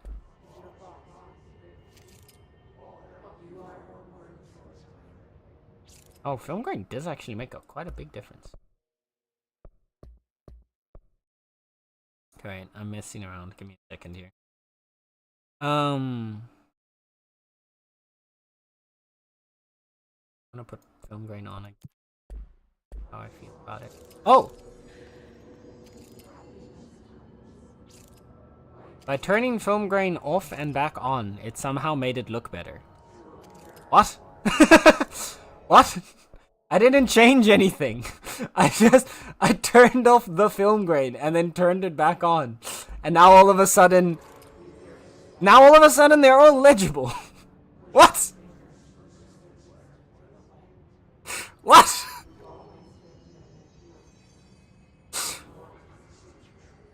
IT all over the world rejoicing. Turning it off and on again, chat. It always works. I have another... Hi, old man. I have another gem of a game, Sen. It do be a short one outside of arcade mode. It also needs a translation patch because we gaijin don't deserve nice things from Japan, apparently. Launched in 2025 with Japanese being the only language. I am concerned when you say that. Let's say hi and welcome to some new people in the oldest house. We have Lucas, Anne-Marie, Timo,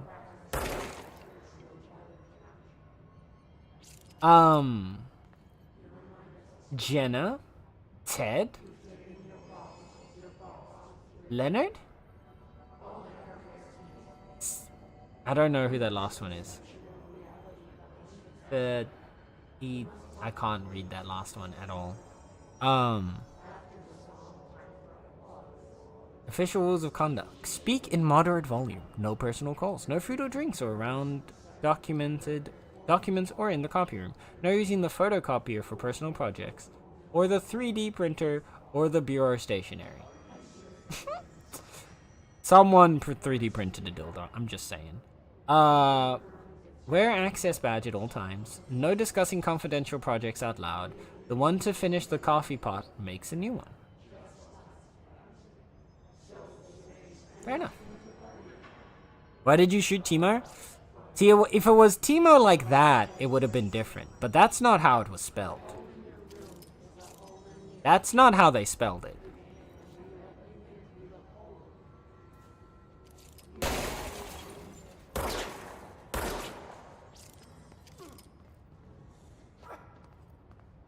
Oh.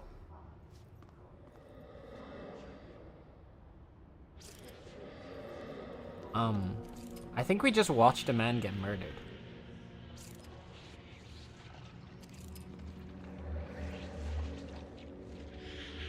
Yeah. That's awkward. Well, bye. Yeah, that's how it was spelled.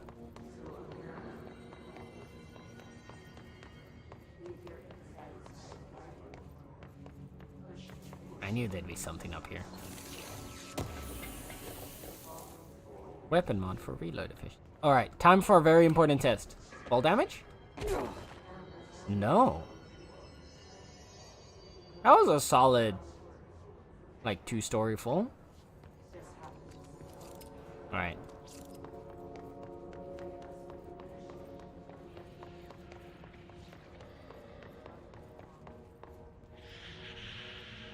Something in here. Hello? More lore. Samson. Book club notes for Penny by L. Samson. So I don't usually read a lot of sci-fi, but as far as space operas go, this was alright. The title, Unless You, could refer to a bunch of things in the book, I guess, but I thought it was a little vague and stupid. The way the characters kept throwing it around, almost like a catchphrase, got real annoying real fast. I hate that. The best part of the story was the space battles. I sided with the Fixers, obviously, because they had the coolest tech and their motives made the most sense to me. Honestly, if I had to choose between some hoity-toity flowers and gun space hippies or a badass bunch of warriors who go around devouring planets like cheap sushi on a Sunday, I know who I'm picking.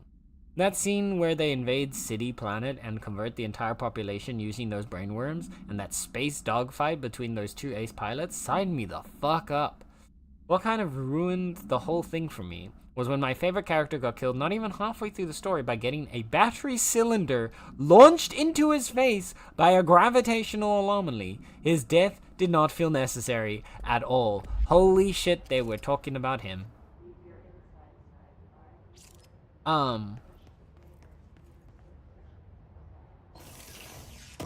Yeah, all of the textures are now cleaner. Look, her face is too. Did the textures just not load in until I turned the film grain off and back on? Is that what happened?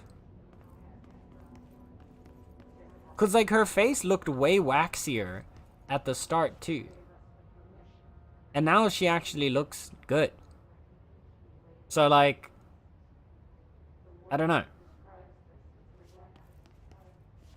Weird.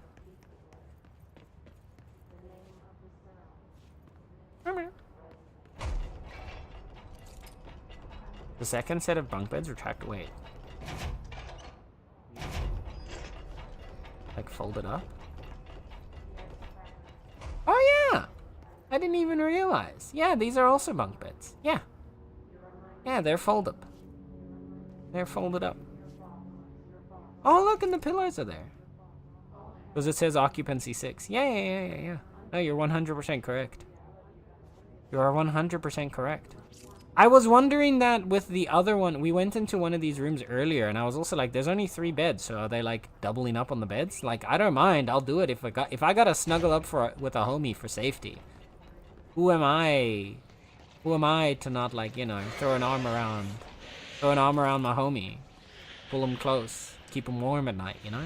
But like, maybe sneak it in every now and then. But like, you know? Holy Jesus Christ! Ah!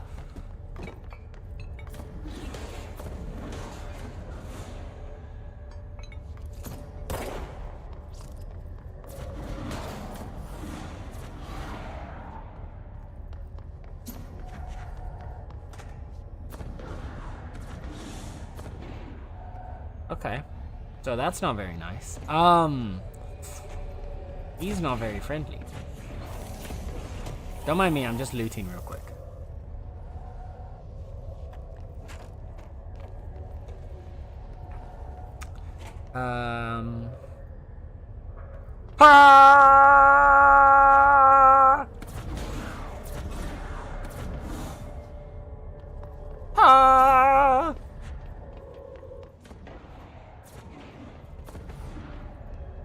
Is this the way to it? I feel like the high ground is probably a good way to approach this thing.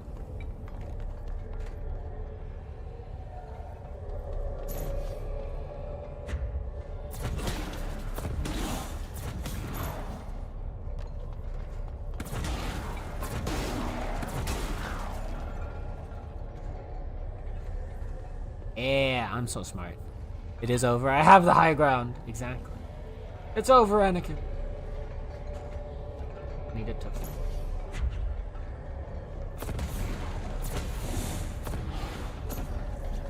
Ah! Oh, it's the floppy disk.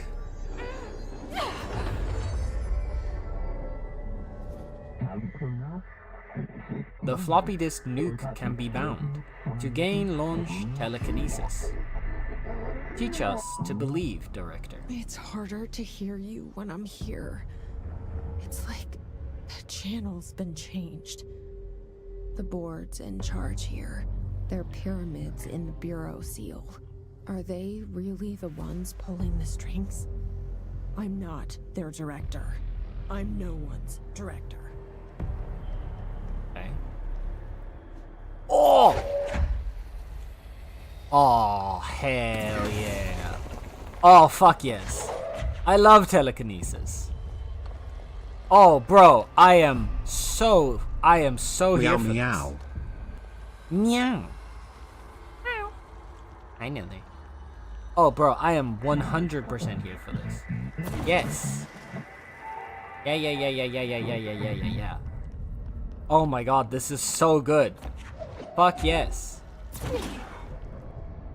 Give me more. Oh, bro, I'm sold.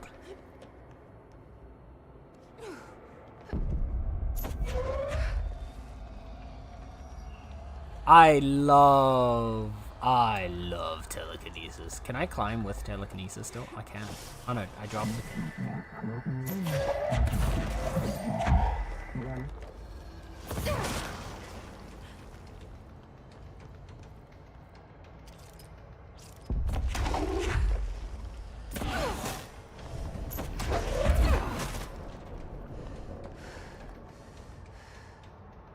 Can you telekinesis grab the bad guys?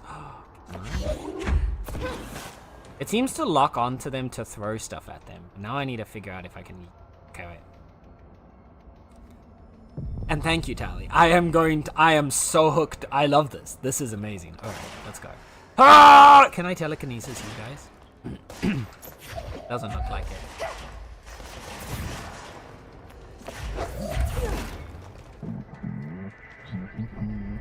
His noise is burrowing into our astral plane / secret base. We must stop mute them, Durham. Interesting. It didn't look like I was able to lift them. I'll see if I can get closer to one next time. The fact that you can pick up the chunks of like destroyed stuff and then use that as well, that's so sick.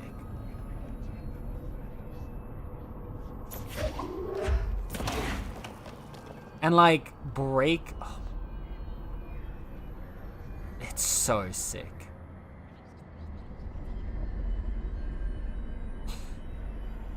Was this a stream streak, friends? Hi, Nether. Thank you for the 5 stream streak, and thank you as well, Kai, for the 5 stream. What the hell? What the hell is? You lovely me. Obtain the launch ability. The floppy disk is now bound delivered. Oh. The Hiss antagonist is seeking our astral plane. There you are. You were gone.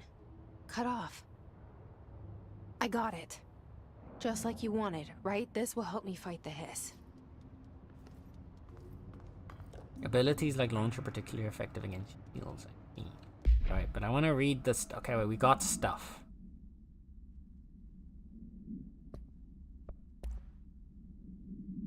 Floppy disk. Containment procedure must be contained in a cell with no other loose material. The object is an 8-inch diskette containing Soviet-era nuclear launch codes. When bound, the object allows para-utilitarians to telekinetically He's got lift material. stuff. I'm stuff. There you go. And throw it a short distance. See Dr. Darling presentation. Ah, we saw that. The object is currently bound to blank for research purposes. Stolen from a... Oh, not anymore. Stolen from a Soviet military base located in... by agents and... Okay. With the CIA, the diskette contained launch codes to something missiles. Nuclear? Believed to be reserved for use against blank. After being returned to America, the diskette began throwing computational hardware at members of the decoding team. An informant in the CIA tipped the Bureau off, and it was requisitioned by agents. A.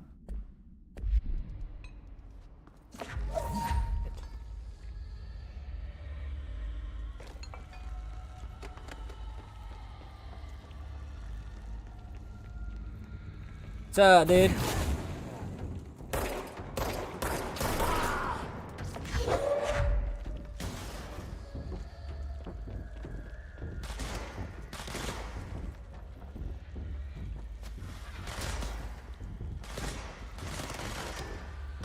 Who wants to get sacked?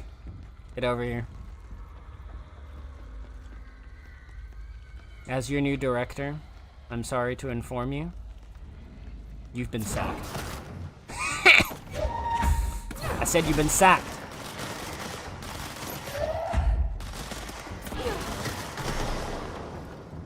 Oh god, this is so good. What the fuck? I can't believe they were keeping this away from me. Or telekinesis has got to be like one of the coolest abilities. Just ever.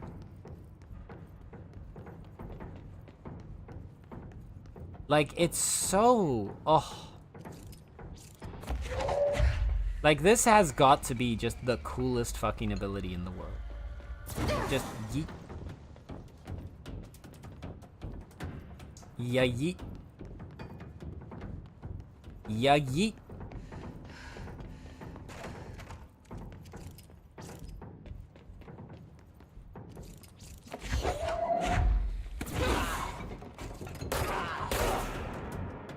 Get down. You're fired. Anyway. You,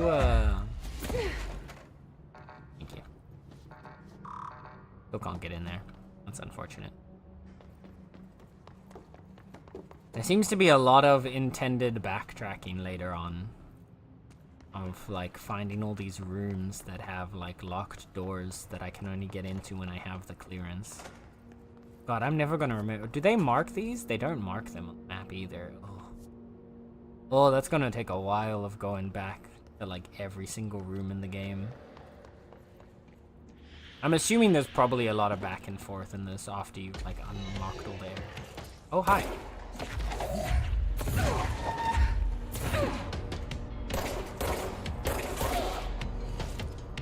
The Hiss Ranger and Demolitions expert. Okay, wait, there's new guys. I'd like to state that Celestial VT is an absolute sweetheart. Factual. Factual.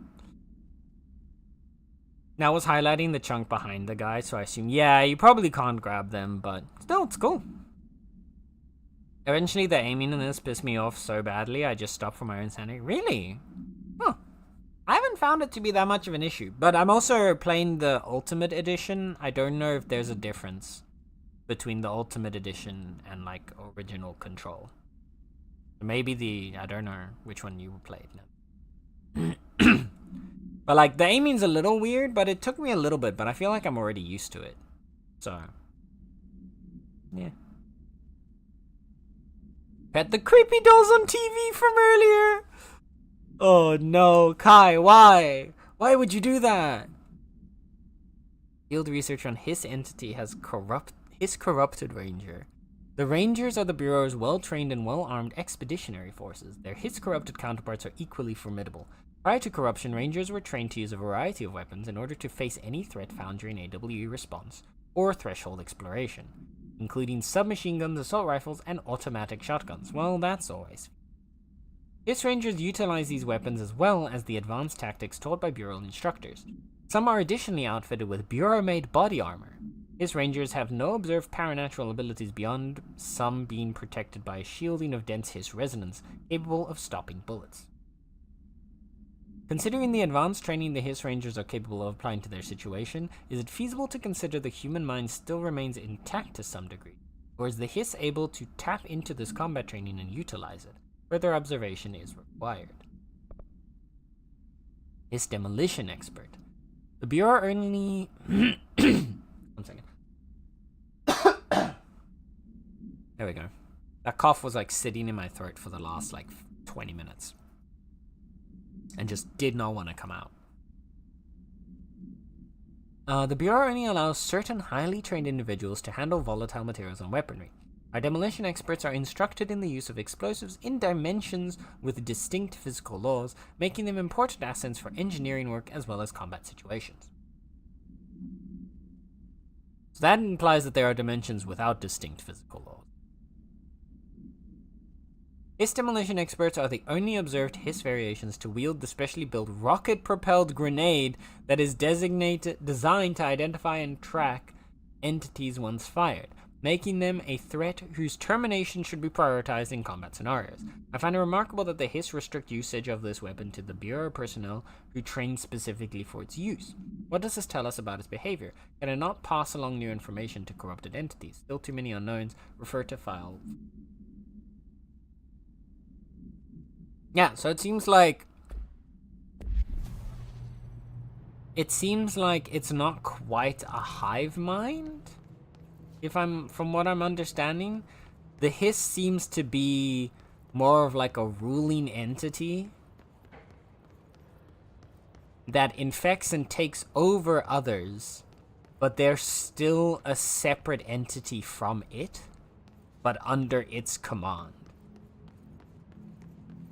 Is what it feels like. It's like how it seems to be working. Based on this. Emily said that the hotline can be reached through the mailroom.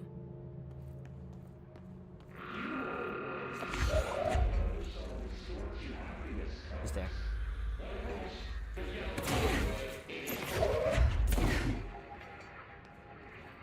Hi. How's it hanging? Something in here? Surely they wouldn't just like block off an area for no reason.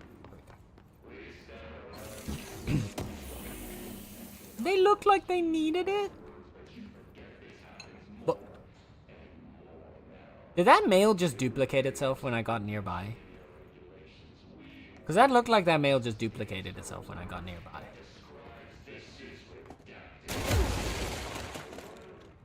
I don't trust it.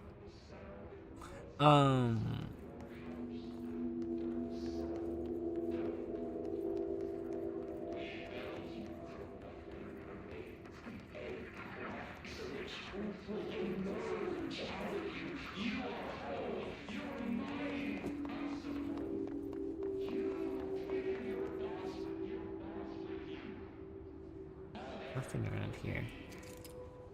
Is that a stapler or an altered item? Don't take office equipment outside of the building. Alright.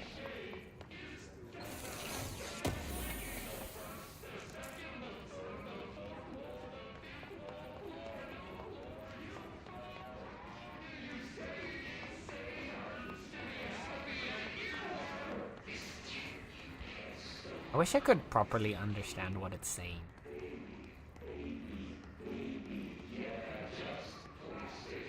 Because I'm sure it's saying something. Like, I doubt it's just random, like, nonsense.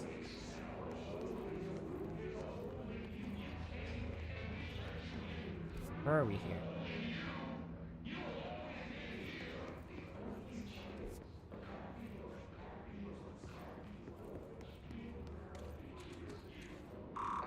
Still can't get in there. Locked. Maybe there's a key nearby.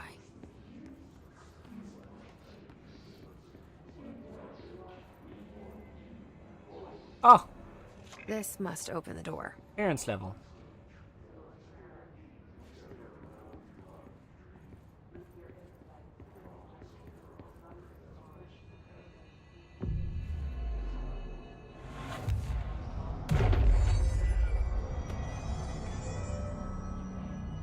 Alright, get another control point. We got another checkpoint down. Good to go. Safe room? Safe room.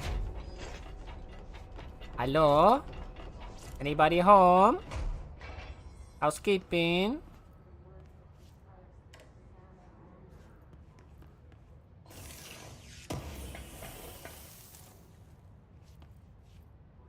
At least these people decided to give you a little bit of like cover when you're, you know, taking a dump, but now you can't get to the sink properly.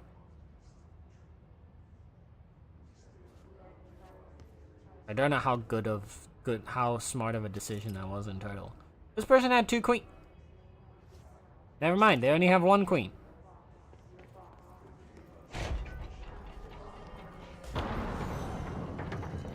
Oh, here we go again.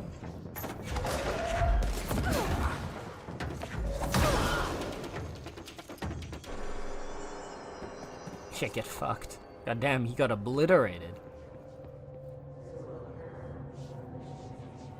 Well, the way they just disperse like that is such a cool effect. Something's here. You're listening to America Overnight, mystifying the airwaves for more than 29 years. Thank you for staying up with us. Ghosts. We've had many callers over the years tell us of hauntings, voices, and other phantasmagorical phenomena. Today, friend of the show, Dr. Quincy Reagan, tells his story. Quincy. Thanks. This is something I experienced recently while staying at the Chili Pines Motel in Macon for last year's SuspiciaCon. I was in room 47. The night manager, an avid listener of the program, insisted I take this particular room. Now, the manager explained that years back, the body of a man was discovered under the bed, inside that wooden border that motel beds tend to have. And the body had been there a week, he said. Guests had stayed there, sleeping with the corpse a foot below them. They only found the body when housekeepers complained about the smell. Hauntings have been reported in room 47 ever since. I happily took the room. I fell asleep pretty quick, checking under the bed first, of course. No ghosts visited me, no chilly spots or flickering lights. But when I woke up, I found myself under the bed. It was dark and stiflingly hot. Luckily, I was able to push the mattress off and crawl out before I suffocated. The night manager was kind enough to find me another room. There you have it, listeners. What we call ghosts take many forms. Quincy was brave enough to tell his story, and I encourage you to keep calling and writing whenever you encounter something strange, something you can't explain. Maybe you're seeing colors that we have no name for. Maybe your toaster is possessed. Remember, Not the possessed toaster. when no one else believes you, we do. America Overnight, we'll be right back. Alright.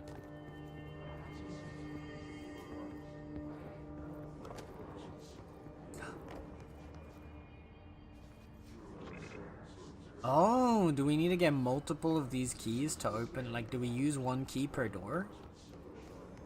Oh, that's gonna be So it's not an upgrade unlock, it's a find a key for the chest type situation.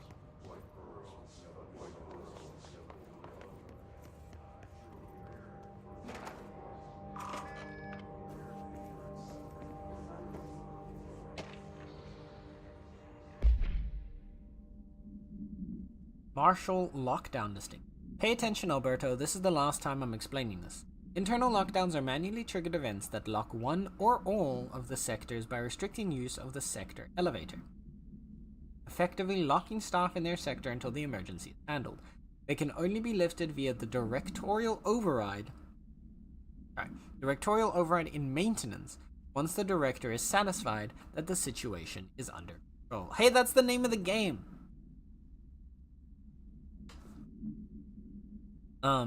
External lockdowns are a bigger deal, nothing in or out of the whole building. It's only triggered by a code red containment breach based on some complicated system that security and research slapped together. It can only be lifted once A, the threat has been neutralized, and B, a high clearance individual gives the system the all clear.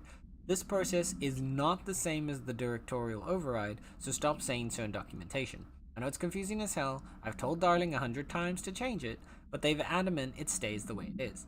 Honestly, I don't think they even know how to change it.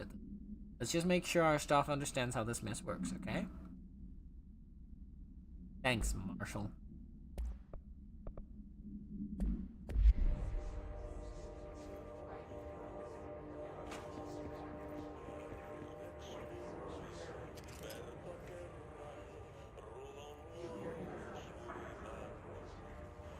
There's something in there and I want to get it.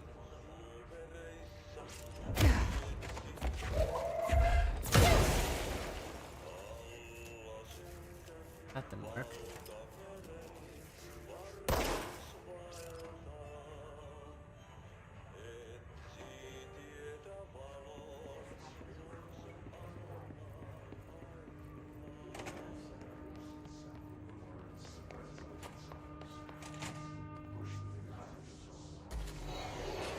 Oh god.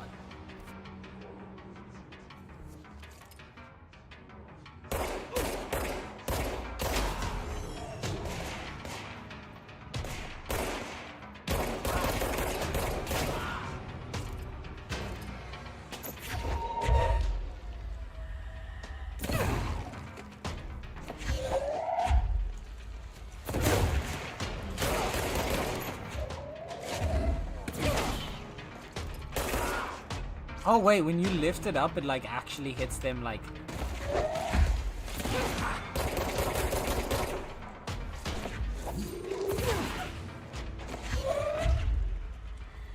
Did I just pull this rock out of the ground?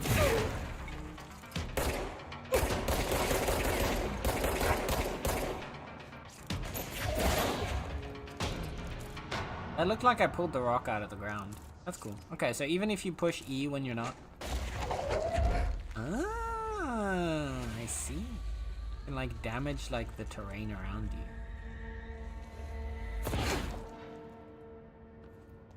Interesting. Okay. So there's always something for you to just eat. Regardless of whether... I thought I was going to be limited by whether or not there was actually something nearby for me to pick up and eat, but I can just eat everything. Data breach.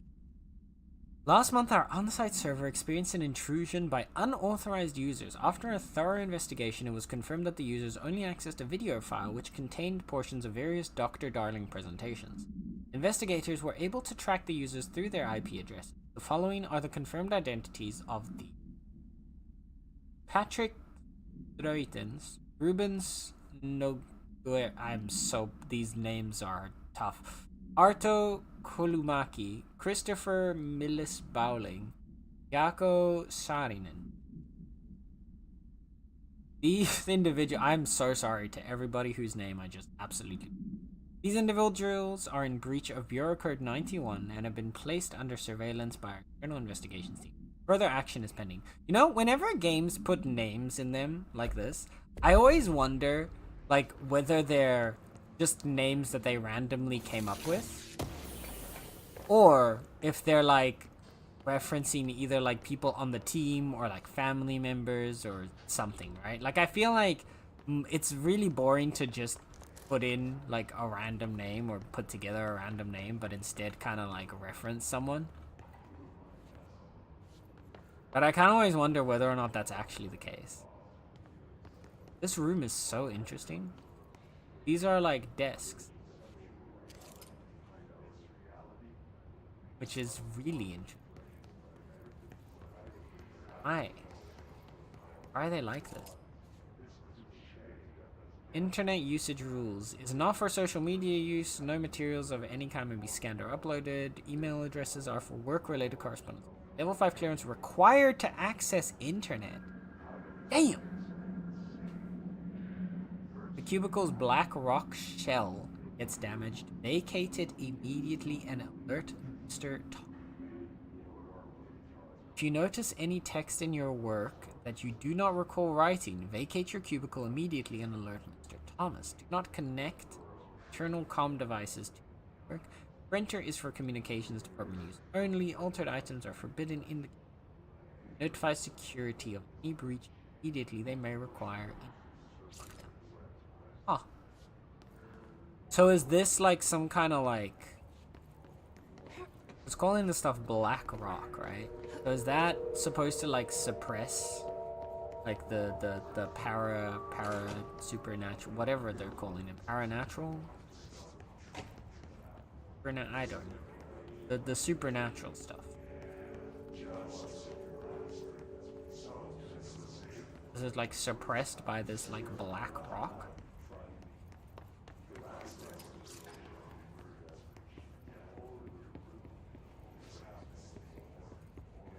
Para-utilitarian. No, that was... Para-utilitarian is the people that are able to use these devices, right? I thought that was how they were using para-utilitarian. But they had a different thing to refer to the supernatural objects.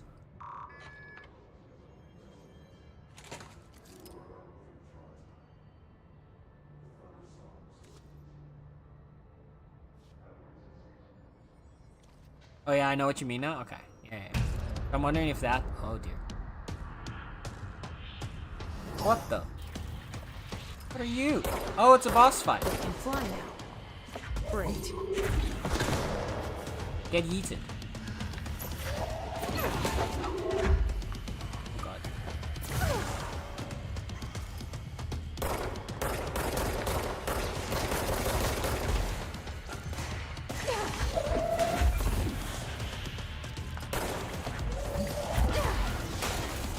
my. Oh, load.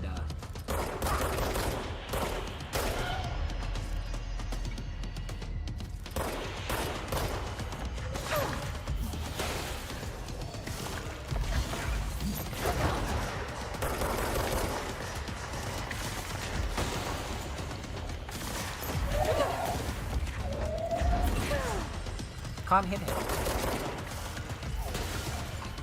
Oh, Marcy's. He has a name. Get rid of his friend first.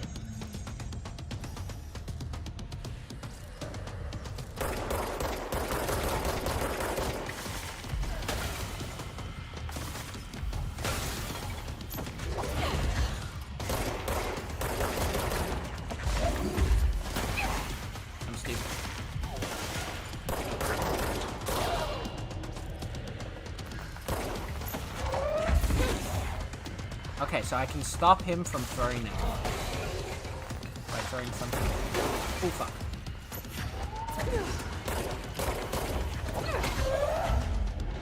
Oh.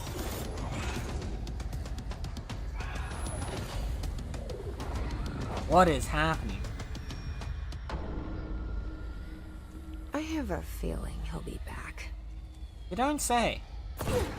Let's stay focused. The hotline should be past the mailroom.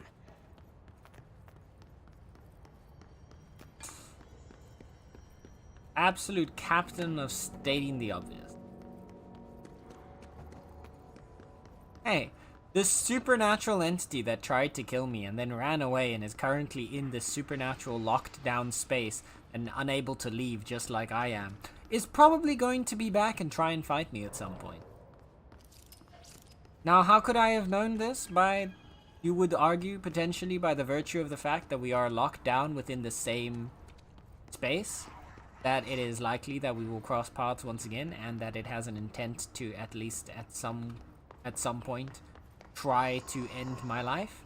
That might be more than enough ground to assume that we're going to see it again. Yes, but I raise you. I have a feeling. Alan Wake is para-utilitarian, which is how I've memorized that word. That's fair. Yeah, there was another word that they were using to talk about these devices that we use. Like the objects of power. They had another term to like refer to them.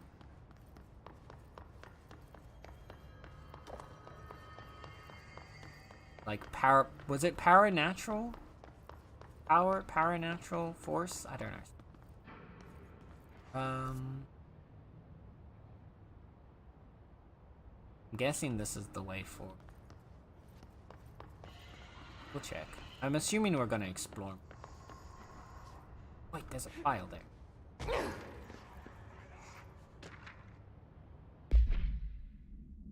Okay. Paranormal cat activity. That too. But that's just me on the weekend. Hey Malcolm. Yes, tea time is at 7. Why did they write it like that? Yeah. Tea time is at 7. I'll see you at the course on... Oh, wait, I think they're talking about golf. Never mind. Then I'm actually very happy that they... By the way, have you heard about this Tennyson report? Apparently there's a bunch of copies drifting around the office. French is looking to get his hands on any information about who wrote it. You wouldn't happen to have heard anything about that, would you? See you Sunday, Jim. Hiss elevated. Hiss elevated agents' abilities... display abilities similar to telekinetic competencies observed in Bureau para-utilitarians. Some prefer to charge their targets, while others launch objects at them. Telekinetic attacks have been ineffective against the Hiss Elevator due to their own talent in the area. They do not use any weaponry except their own paranatural capabilities. Paranatural, so it is paranatural. Some Hiss Elevated have been seen levitating while strapped into chairs. This is like the result of individuals being corrupted while undergoing cognitive recording in parapsychology. How are they able to use paranatural abilities? Is it possible these individuals were bound to objects of power prior to corruption. It's also worth considering that the Hiss resonance can identify and express latent paranatural ability in the individual. Interesting. Lore. Let's know more about the boar.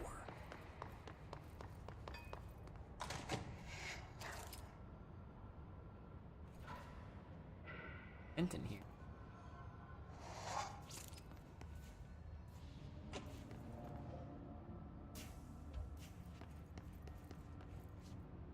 Alberto Tomasi, head of comms. Oh! Wait, wasn't that who we fought?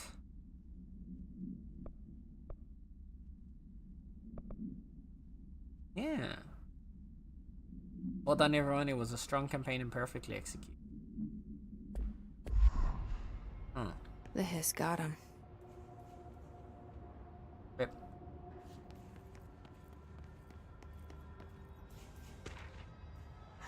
I mean, that would explain why he's here. Butte summary. Butte? I don't know. A spate of disappearance was traced to a home in the city of Butte. Butty. That's definitely the wrong way to say it, which is exactly why I'm going to say it that way. Where Bureau agents discovered a translocative light switch cord. Bureau agents arrived at the home of a local celebrity located at blank, which had been connected to a total of blank disappearances in the area. Agents found no one inside. While searching a closet, an agent pulled the light switch cord and disappeared from view.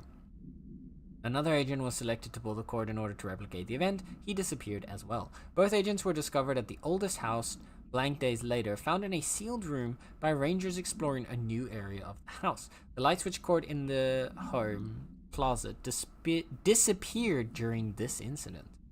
Oh. But wait, none of the other people that went missing were found there? Alright, take this down. The situation in Cuba has been evaluated by the relevant authorities. The mysterious illness affecting the staff at the U.S. Embassy in Havana was caused by sonic weaponry in the hands of a foreign power. Numerous personnel have damage to the inner ear, but most are expected to make a full recovery. Of course, the event also damaged their cellular walls, but we can't blame that on some stupid noise gun. Thank God no local doctors examined them first. Honestly, what are the odds of an altered item to show up inside a U.S. embassy? Talk about good luck, huh? So much easier to... Hey, are you still recording this?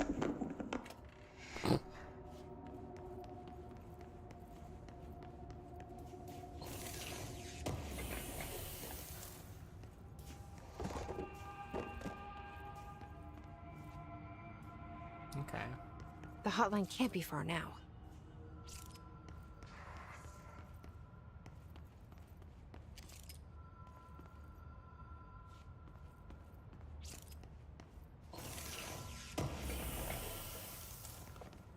Shatter recoil.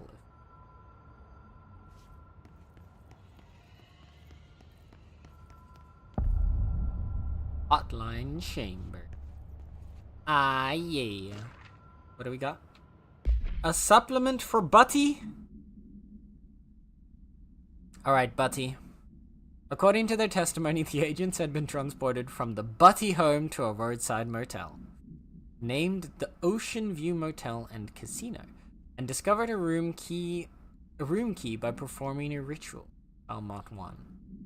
The key opened a door marked with an inverted black pyramid, which they only learned after a lengthy period of trial and error. After pulling another motel cord found inside this room, they were transported to the oldest house. The disappearances of the home's owner and the other locals have been attributed to the light switch cord. The Ocean View Motel is now known to have many doors and pathways. Since the occurrence, identical light switch cords to the one found in the Butty home have begun appearing throughout the oldest house. At the time of writing, blank light cords have been found in the oldest house located in blank and blank sectors.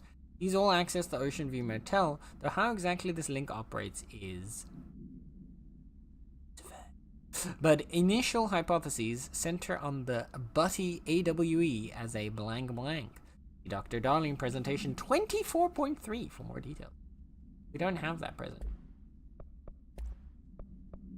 I want my Dr. Darling presentation 24.3.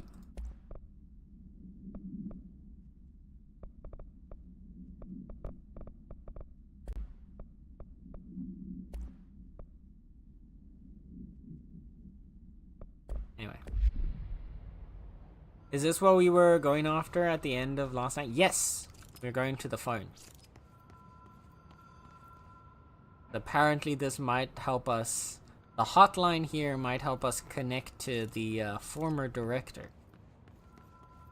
Or at least whatever's left of him that's speaking to him. Hotline security log. All visitors must check in. 819, 245, Director Trench, Director Trench. Bill Everett, Custodian. Trench, Director Trench. Twice at the same time?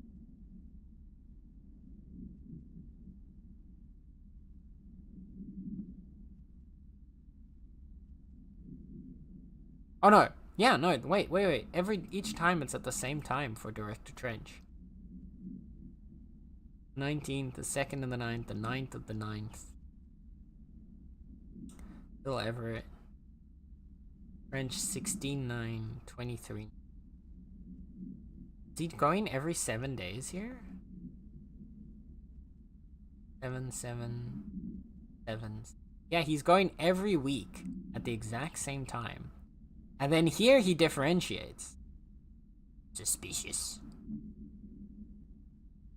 And then here again.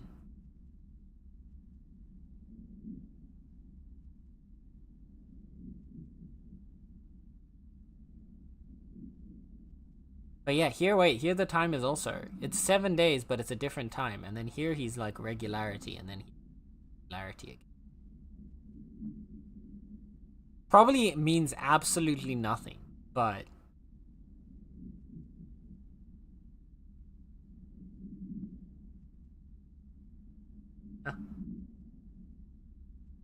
Carol Bishop, Custodian. They're two different custodians? I'm sure this has implications to someone that actually is good at paying attention, knows what's going on. I am not that person. I don't like this. The Ocean View Motel and Casino. Dream Logic. The light switch cord. The door marked with the black pyramid.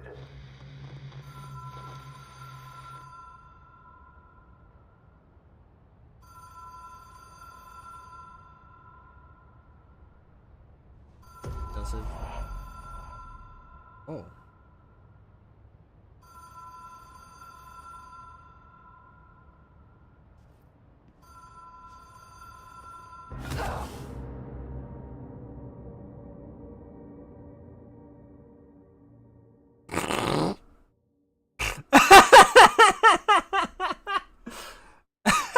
I thought we were gonna have one of those like, oh no, how far back is this?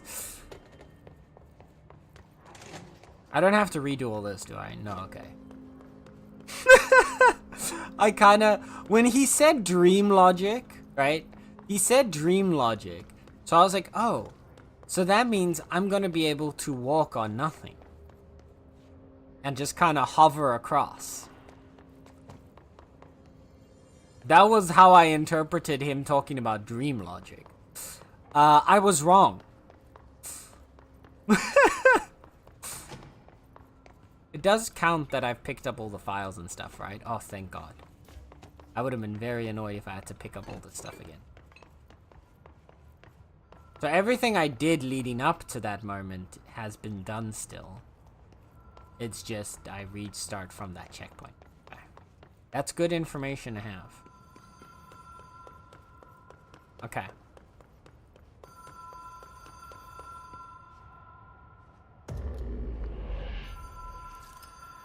This one hasn't loaded in. Can I trick it into loading in again?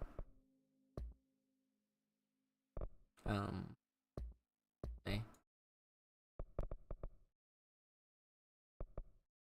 Film grain.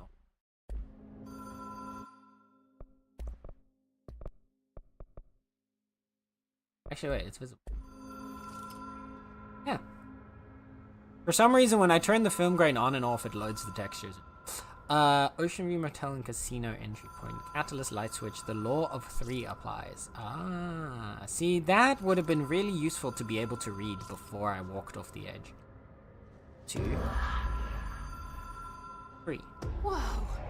Have we been here before? No. I've stayed at a lot of roadside motels across the country. On the road, on the run, under the radar. This feels like all of them, like something recognized from a dream. Okay, this is the one with the black pyramid, so that's the one I'm supposed to go in. However, since that's progress, we don't go there yet. Hello? Anyone here? I thought if I hit it 3 times something would happen, but they were talking about the rule 3. You see everywhere but, exactly. Everywhere but. That is honestly probably the title of my autobiography.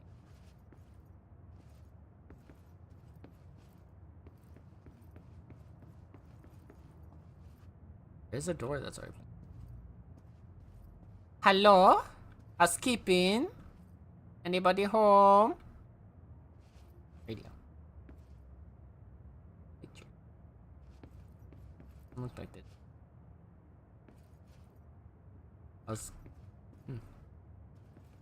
Strange. That's all there is in here? What happens if I hit it a few more times? Absolutely nothing. Absolutely nothing. Alright. Let's do what they want us to do. What?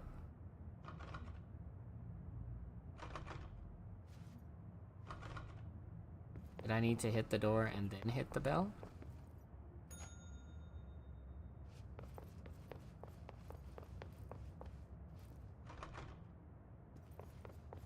Huh?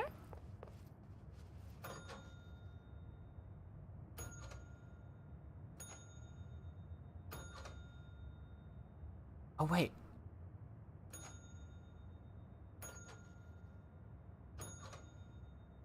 I heard a click that time. Right.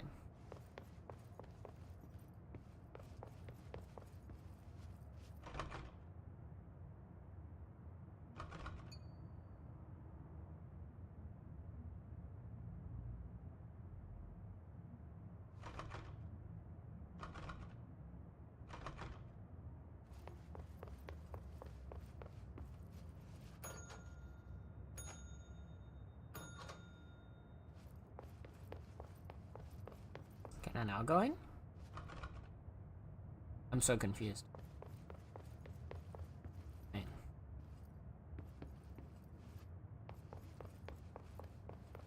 Oh! Oh! I'm changing which room is opening! I see. I see. Okay, wait. So if I hit here...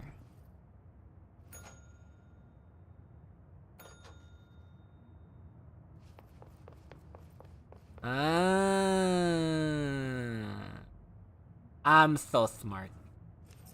Key has a black pyramid on it. There we go.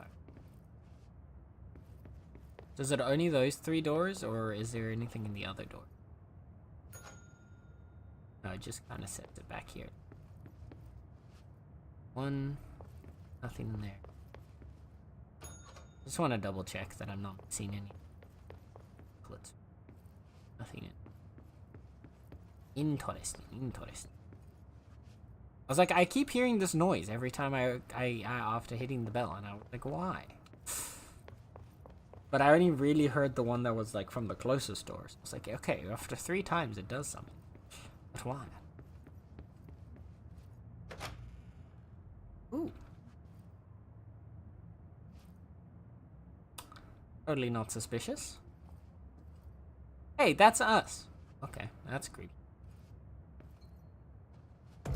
1, 2, 3. That's so cool. That's so trippy and so cool.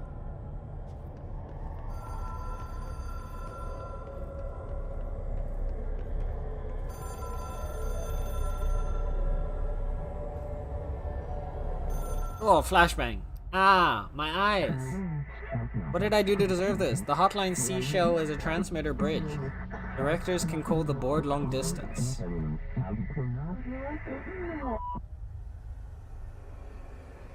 Oh, here we go again.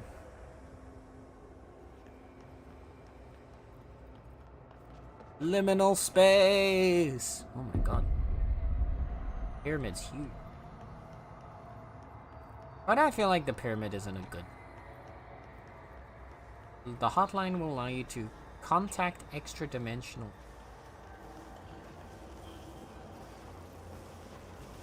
Ooh.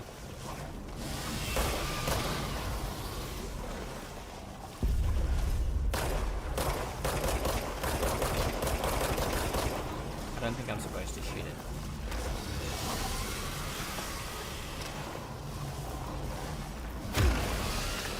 I think I'm just supposed to toss it. Okay. I see.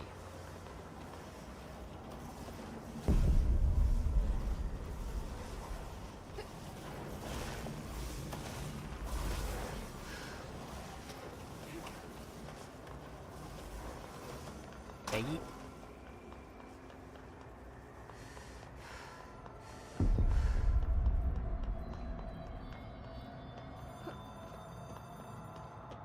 Run, Forrest, run!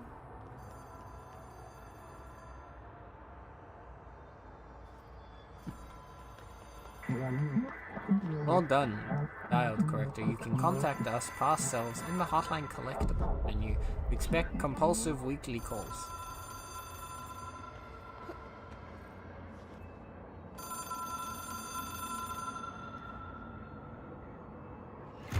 It is a phone. It's an object of power. It doesn't connect to any typical network. A direct line to the astral plane and the board.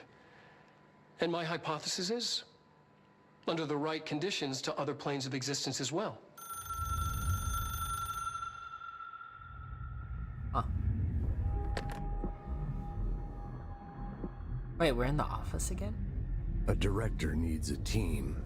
My management team. These people know the secrets of the Bureau as well as I do. Some even better.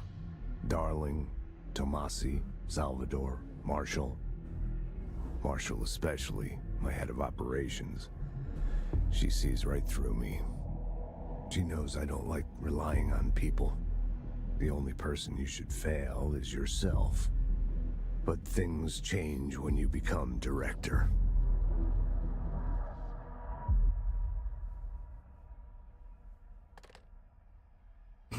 Okay.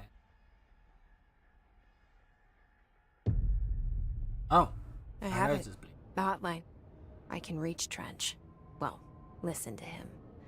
He feels more like an echo. An echo with important info.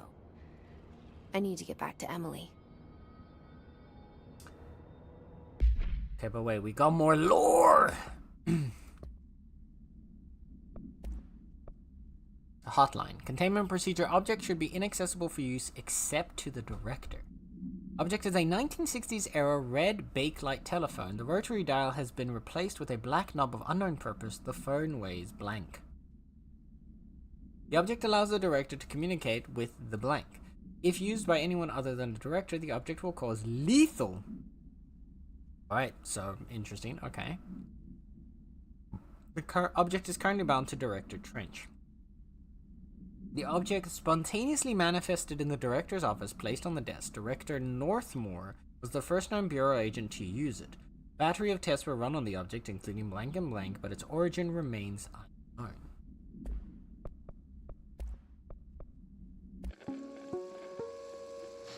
Ring, ring. It's Dr. Darling calling. In 1978, a comms department intern heard the hotline ring and picked it up, going against every safety protocol in the manual. She never recovered. And the handful of witnesses required extensive memory repression therapy. It is a phone. It's an object of power. It doesn't connect to any typical network. A direct line to the astral plane and the board. And my hypothesis is, under the right conditions, to other planes of existence as well. Our very own Ouija board. Only the director can answer it safely, and what he hears is kept classified.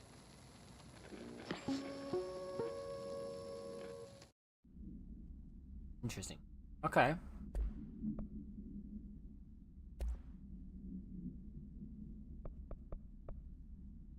Oh. Okay.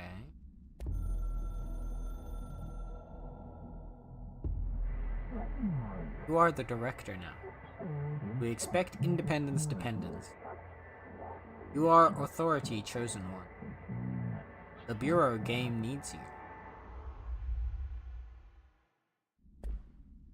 Okay.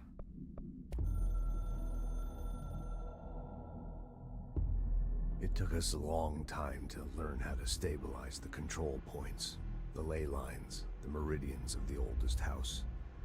Darling found a way to soothe this beast. We discovered we must cleanse control points of all interference. It's my duty as the director, like Northmore before me. I couldn't manage it in my own house. At my home. I'll damn well do it here. Without the control points, the oldest house would swallow us alive. We'd be sealed inside an endless labyrinth. No one would hear our screams.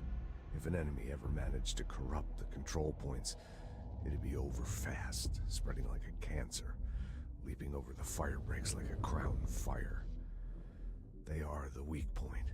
Darling's right about that. He's wrong about everything else. Dangerously wrong. Suspiciously wrong. Has he been compromised?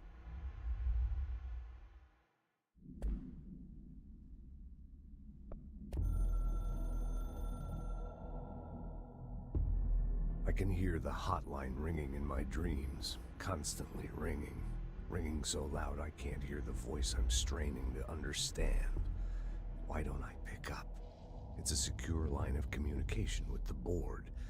They would tell me what I need to know. Do I fear their answers? Would they have warned me of this threat? I didn't see it coming. The traitor in our midst. A conspiracy plotted right behind me. I can't trust anyone.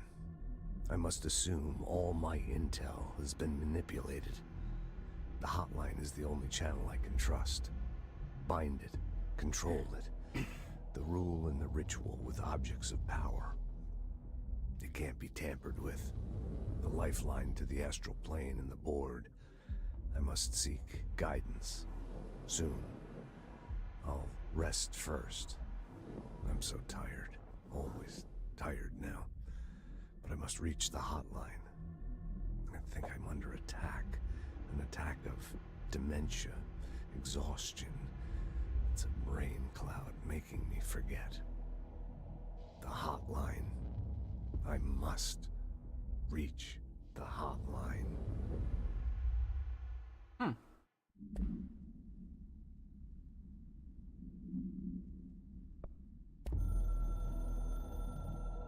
These are interesting. A director needs a team.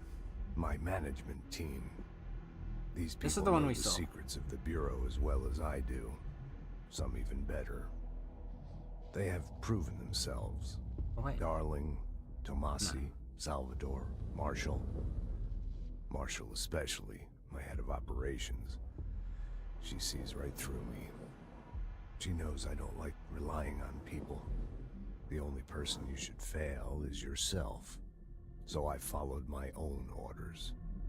Northmoor hated my guts for that. But things change when you become director.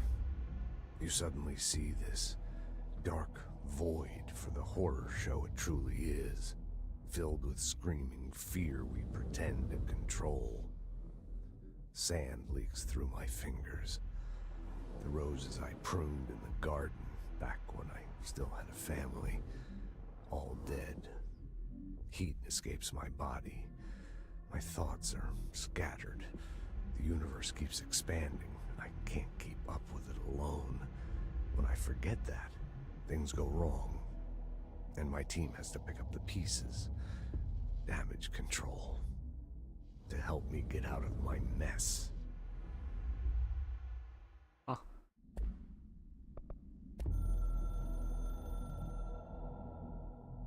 There's a lot of these. The Ocean View Motel and Casino is a familiar friend to me.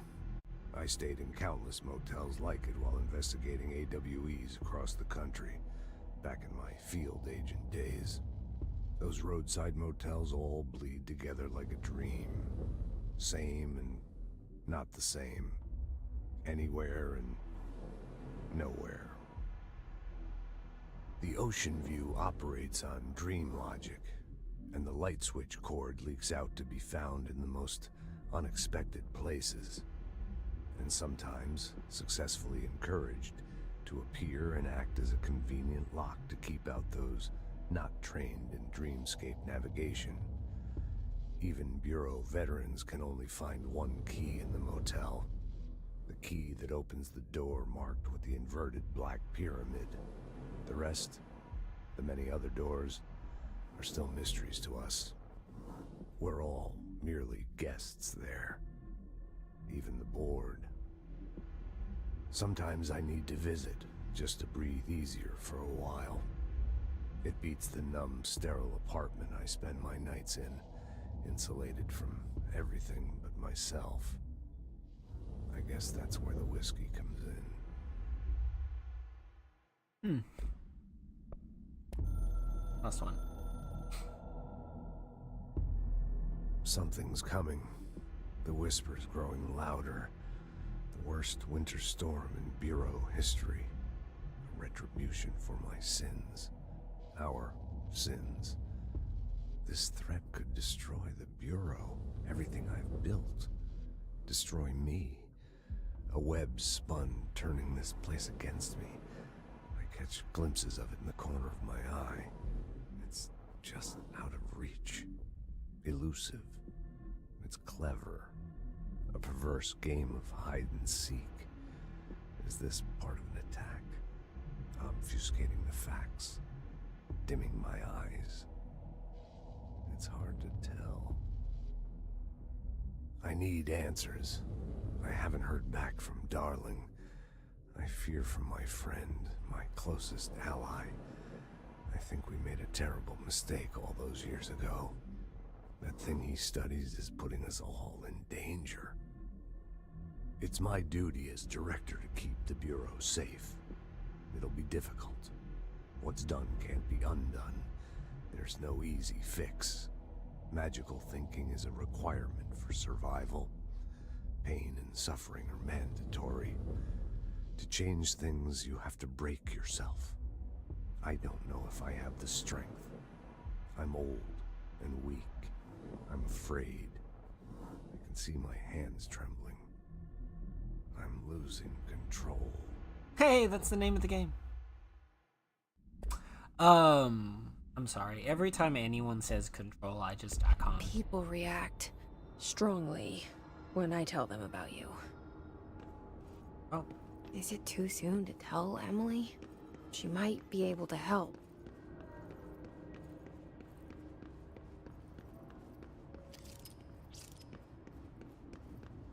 So, was Darling researching the hiss?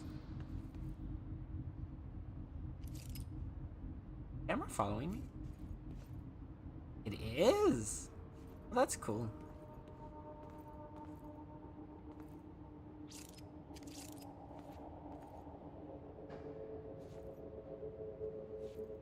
Even knows when I'm behind a wall. That's an impressive camera. Oh. The door here now. Oh, this connects back to the director's office. That all of a sudden has a doorway to it. Wasn't there before. Thanks. Oh, and his body's gone. That's not concerning at all. Bureau finding. To all executive staff, I know there is some concern regarding our operations exceeding the annual budget. So long as we operate within the oldest house, we are obscured from scrutiny in many respects. If our budget demands are not exorbitant to the point of drawing attention, then they will be granted by the U.S. Treasury without question. The FBC is just another line in another spreadsheet that some lowly accountant won't even notice. Their eyes will skip over us as if we weren't there. The nature of the oldest house allows us certain freedoms in how we operate. Our being here is no accident. Guard Zachariah Trench, director of the...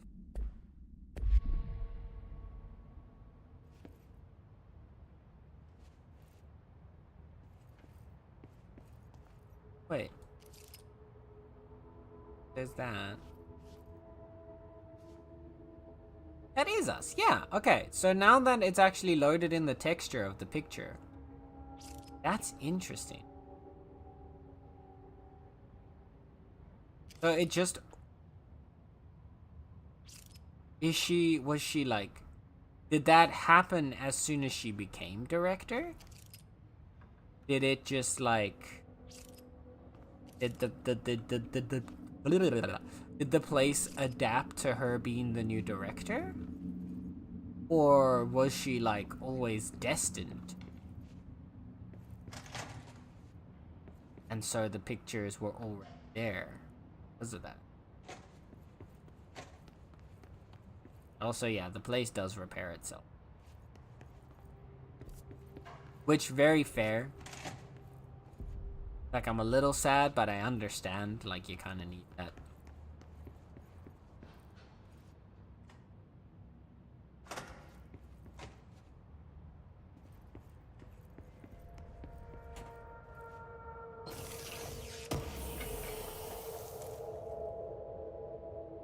Because otherwise it would have to like keep it all loaded at the same time, or like memorize whatever had changed. Very, very intensive. I understand why, but that's a lot of post-it note.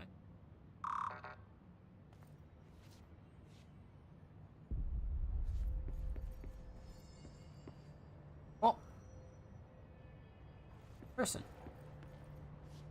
people. Oh, this is the central room again. We're back here. Okay. Wait, this wasn't...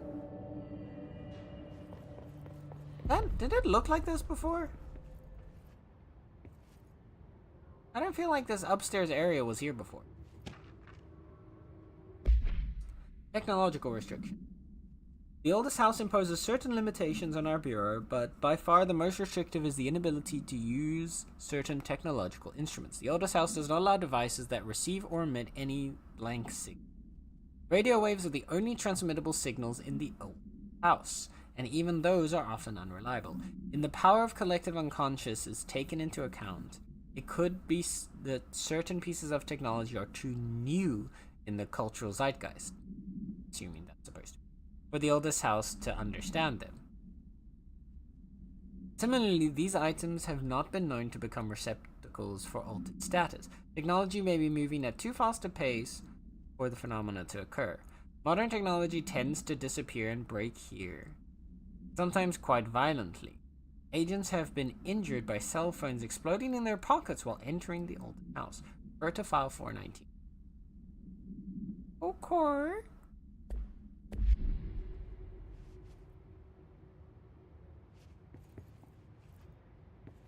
Well, I guess it's a good thing we didn't have a cell phone on us when we entered.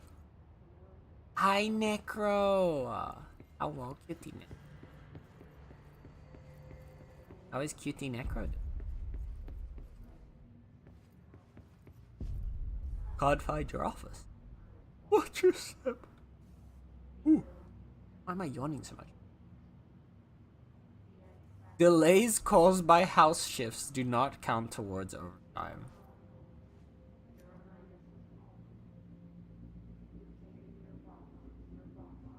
Do not read confidential correspondence. It's not just rude, it's illegal.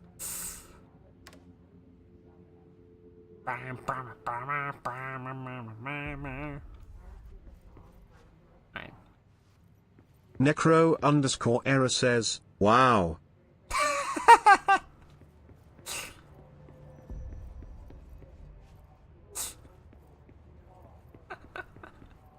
Wow, to you too, Necro.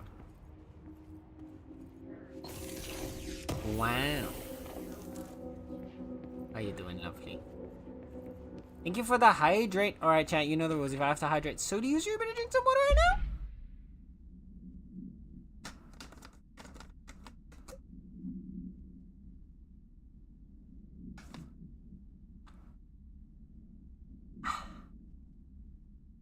Station achieved. Federal Bureau of Control, listen. I know you can't control building shifts, but the executive level restroom has been missing for weeks now. I worked my ass off in that Islamabad station for 3 years. I've earned the right to a nice workplace shitter. If you can't bring it back, at least find out where it went. Beautiful. Beautiful. What a workplace offer. Oh, I do be tackling a lot. You do be tackling a lot. Oh no, Necro!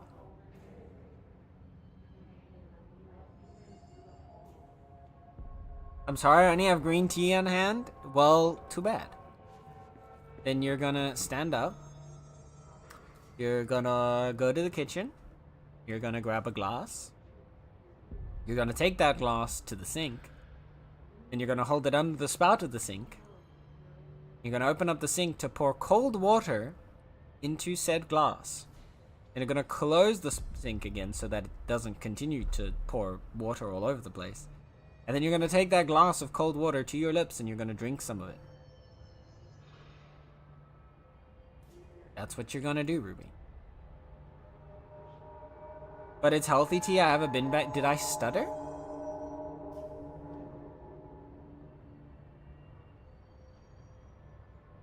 Nice. Nice, Necro. Best I can do is drink milk? Okay, plus. You just heard what I said to Ruby. You're about to double that up.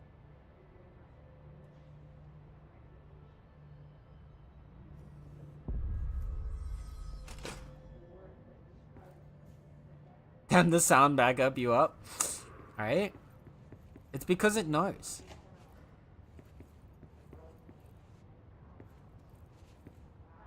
We can joke about many things in this house, but not hydration. So you better go drink your water. Or you won't get any more milk. Yeah. There you go, Plies. I'm threatening your milk source. Yeah. Look. You wanna play games. You wanna fuck around, you're gonna find out. Damn, he looks cool. Is that Director Trench? I think that's the director. He's hot. Anyway. Normally I wouldn't say that about an old guy, but damn. Hey, that's us.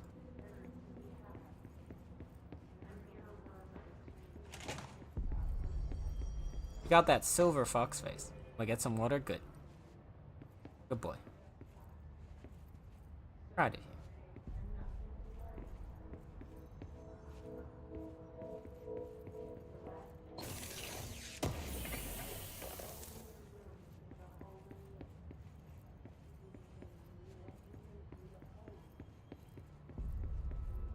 Remember, you gotta keep the throat moist to enjoy the milk thoroughly.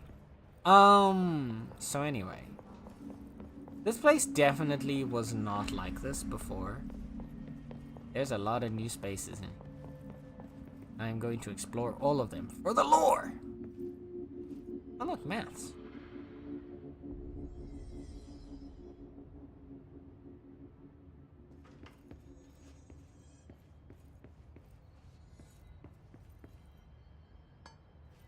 Shapes.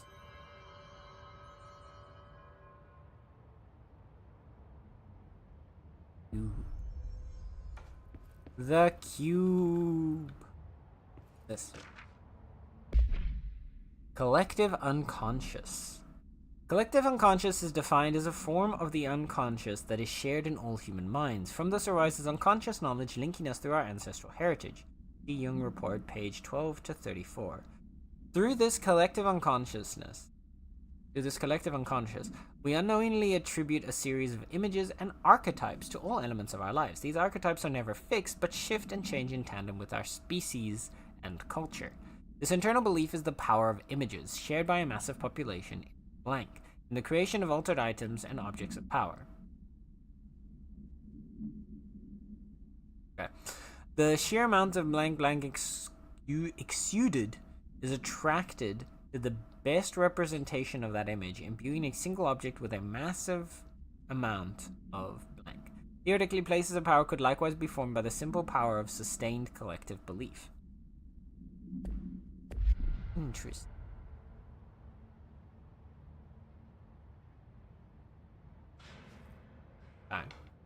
This is very, it does give me a lot of SCP vibes.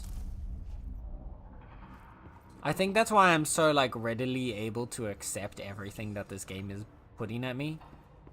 Because I'm a big SCP nerd.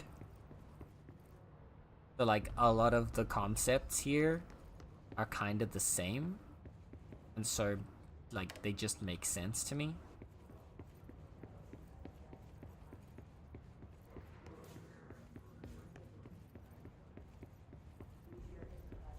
I feel like anyone that's into this kind of stuff would definitely enjoy SCP if they haven't. Ooh, more stuff. Alright, so it was just a key card. That's read. But I picked up 2, didn't I?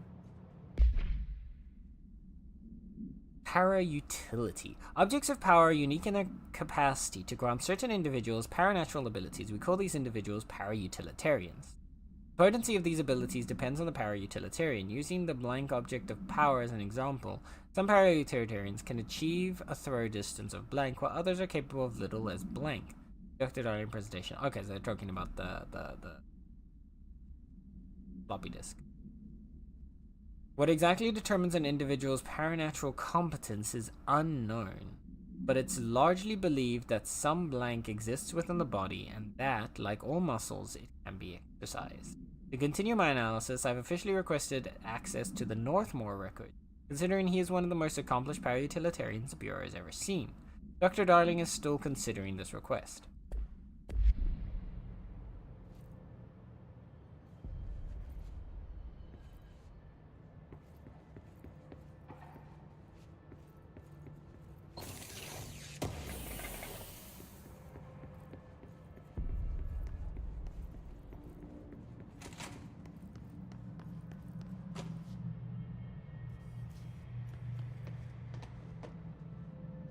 Got a bunch of people here now. Oh. Oof. He looks a little dead in the eyes. Yeah. He's had a rough day, it looks like. They've definitely neatened up this place. I swear to God, it didn't look like this.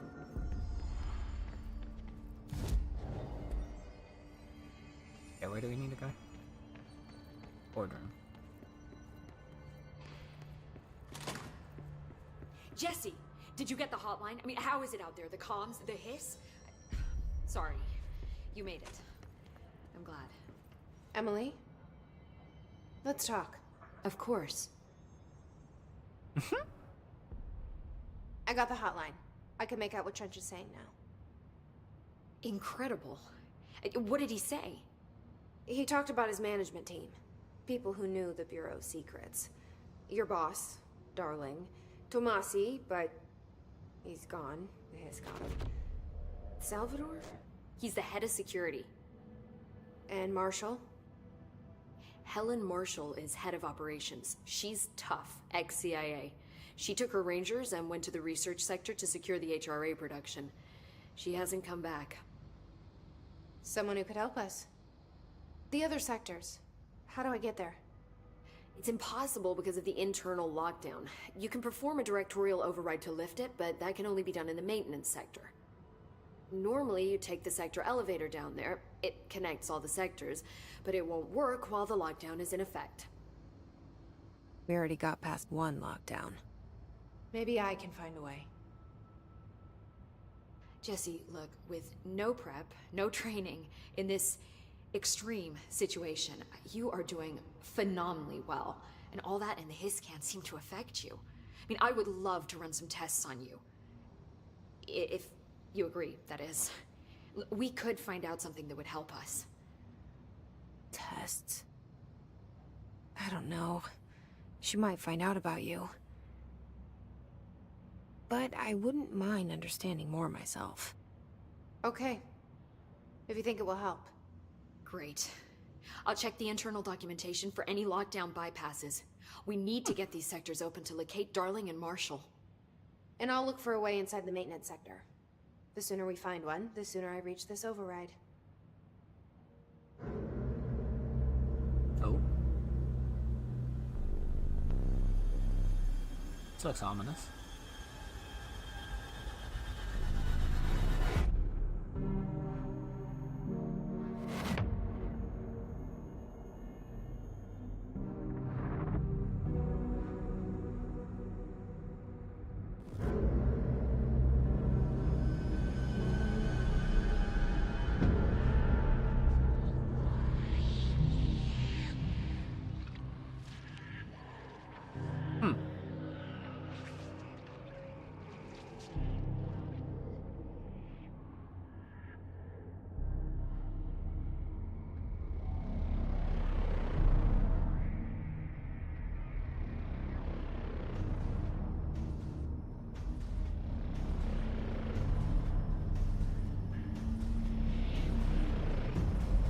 Oh, damn.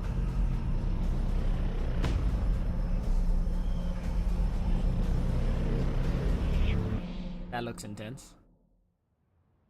Well, on that note, chat, that's where we're gonna end it, on that cliffhanger. I'm getting you locked. We're doing the series thing. Honestly, it's actually kind of perfect. We're getting one mission in per stream, which probably means that this is gonna take like 1 million streams, because I'm assuming that there's probably at least over a dozen missions. But yeah, we made some good progress. We found our way around. We got our phone, and we now have the ability to yeet stuff at people, which honestly, that's probably my favorite thing in this entire video game. Is just being able to yeet things at people. Do you hear that? Someone's singing.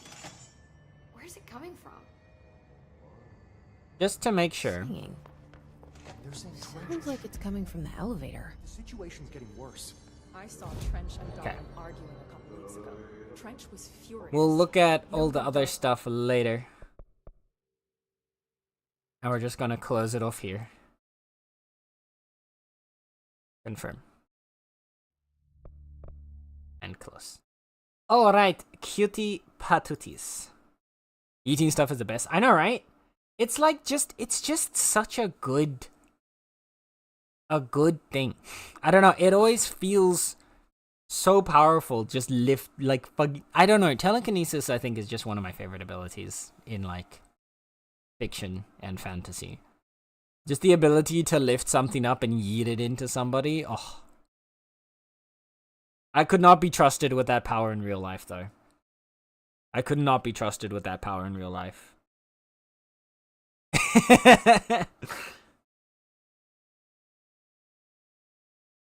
Anyhow, thank you, my lovely beans. Or really fuck around with someone by moving stuff. Exactly. Like I would constantly be bullying my friends by just kind of moving their stuff around just a little bit so that they don't know, like, they're like, wait, where did it go? You put like your phone down and then it just kind of slides away from you. Like oh man. Oh. I would do that all the time. It would be a nightmare. Everybody would hate me. So yeah. Anyway, lovely bubblies. Lovely beans. Thank you guys for hanging out with me today. I know it says we've only been live for 2 hours, but we have been live for over 3 hours.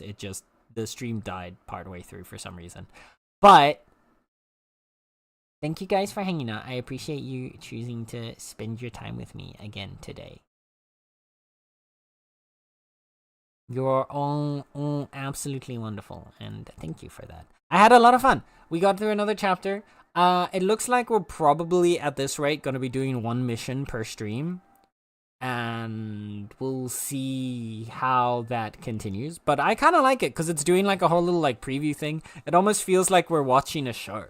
Like it's almost like episodic in nature, which is nice. I don't know. It gives it's a nice way to like experience a story. Instead of like or different, like not that other ways aren't nice, but like that this one's different. That makes it interesting. But yeah. Anyhow, I'm gonna go and look if we can find somebody to raid. And while I do that, I want to make sure that you all know that whether you're here for a minute, whether you're here for the whole stream, whether you're looking, chatting, or anything in between, you are appreciated and you are loved. And that's a fact. Who can we go bother? Do we have a friend who is live?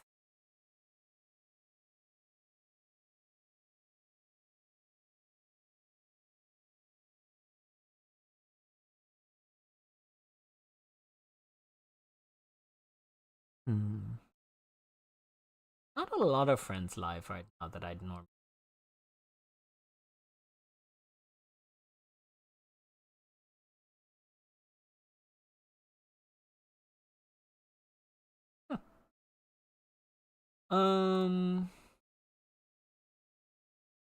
Zozo is live though. Zozo is playing Silksong. Let's go.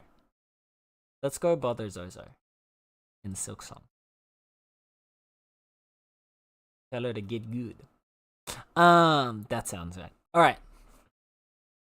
And thank you for the stream. I hope you have good noms and resting. Thank you. Thank you for the stream, lovely. I have a super nice rest of your time zone. You too. I appreciate all of you, lovely people. You are absolutely magnificent and wonderful. Super kind, happy, comfy. Always make this a really good time. The only reason I keep streaming is because of you guys. So, like, the whole reason I enjoy streaming is because it lets me hang out with you guys. And you're all absolutely wonderful and lovely. And it just makes my day. So, thank you. I appreciate you.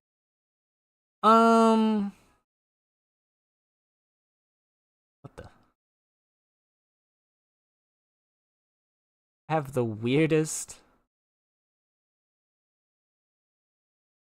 And sometimes Twitch gives you really weird recommendations. Alright. Where is Zozo? There we go. On the raid finder.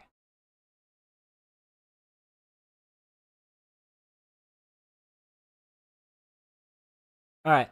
So, please join me in giving some love to Zozo.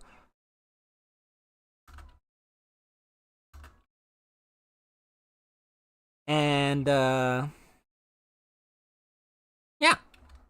Zozo is absolutely wonderful, cozy people. I feel like everyone here at this point knows Zozo, so I don't think I have to explain, but Zozo is very lovely people, and I would appreciate if you join me in giving some love to them. Our raid message is gonna be, the kiddies are here to get good! Which is, if you've played Silksong, it makes sense. Because it sounds like one of the things that she says is get good. And it's also a very hard game, just like Hollow Knight, so... yeah. If you do not have access to my emotes, then option 1 for ATmeownie in the channel point section down below, you can unlock a static emote of your choosing to use for the next 24 hours all around Twitch, and in that case, you can use the cool emote to join in on the raid. Or if you don't want to do that, you can use Twitch's very own Cool Cat emote instead. Or if you don't want to do that, use another emote of your choosing that you think matches the vibe of the raid. Either way, thank you guys so much for hanging out with me. I appreciate you. Please give lots of love to Zozo. And I'll see you all again tomorrow, where we'll go on to Mission 3 in Control. It is Nether. We've been going for just over 3 hours. Yeah. Anyway, love you a lot. See you in Zozo. Bye bye.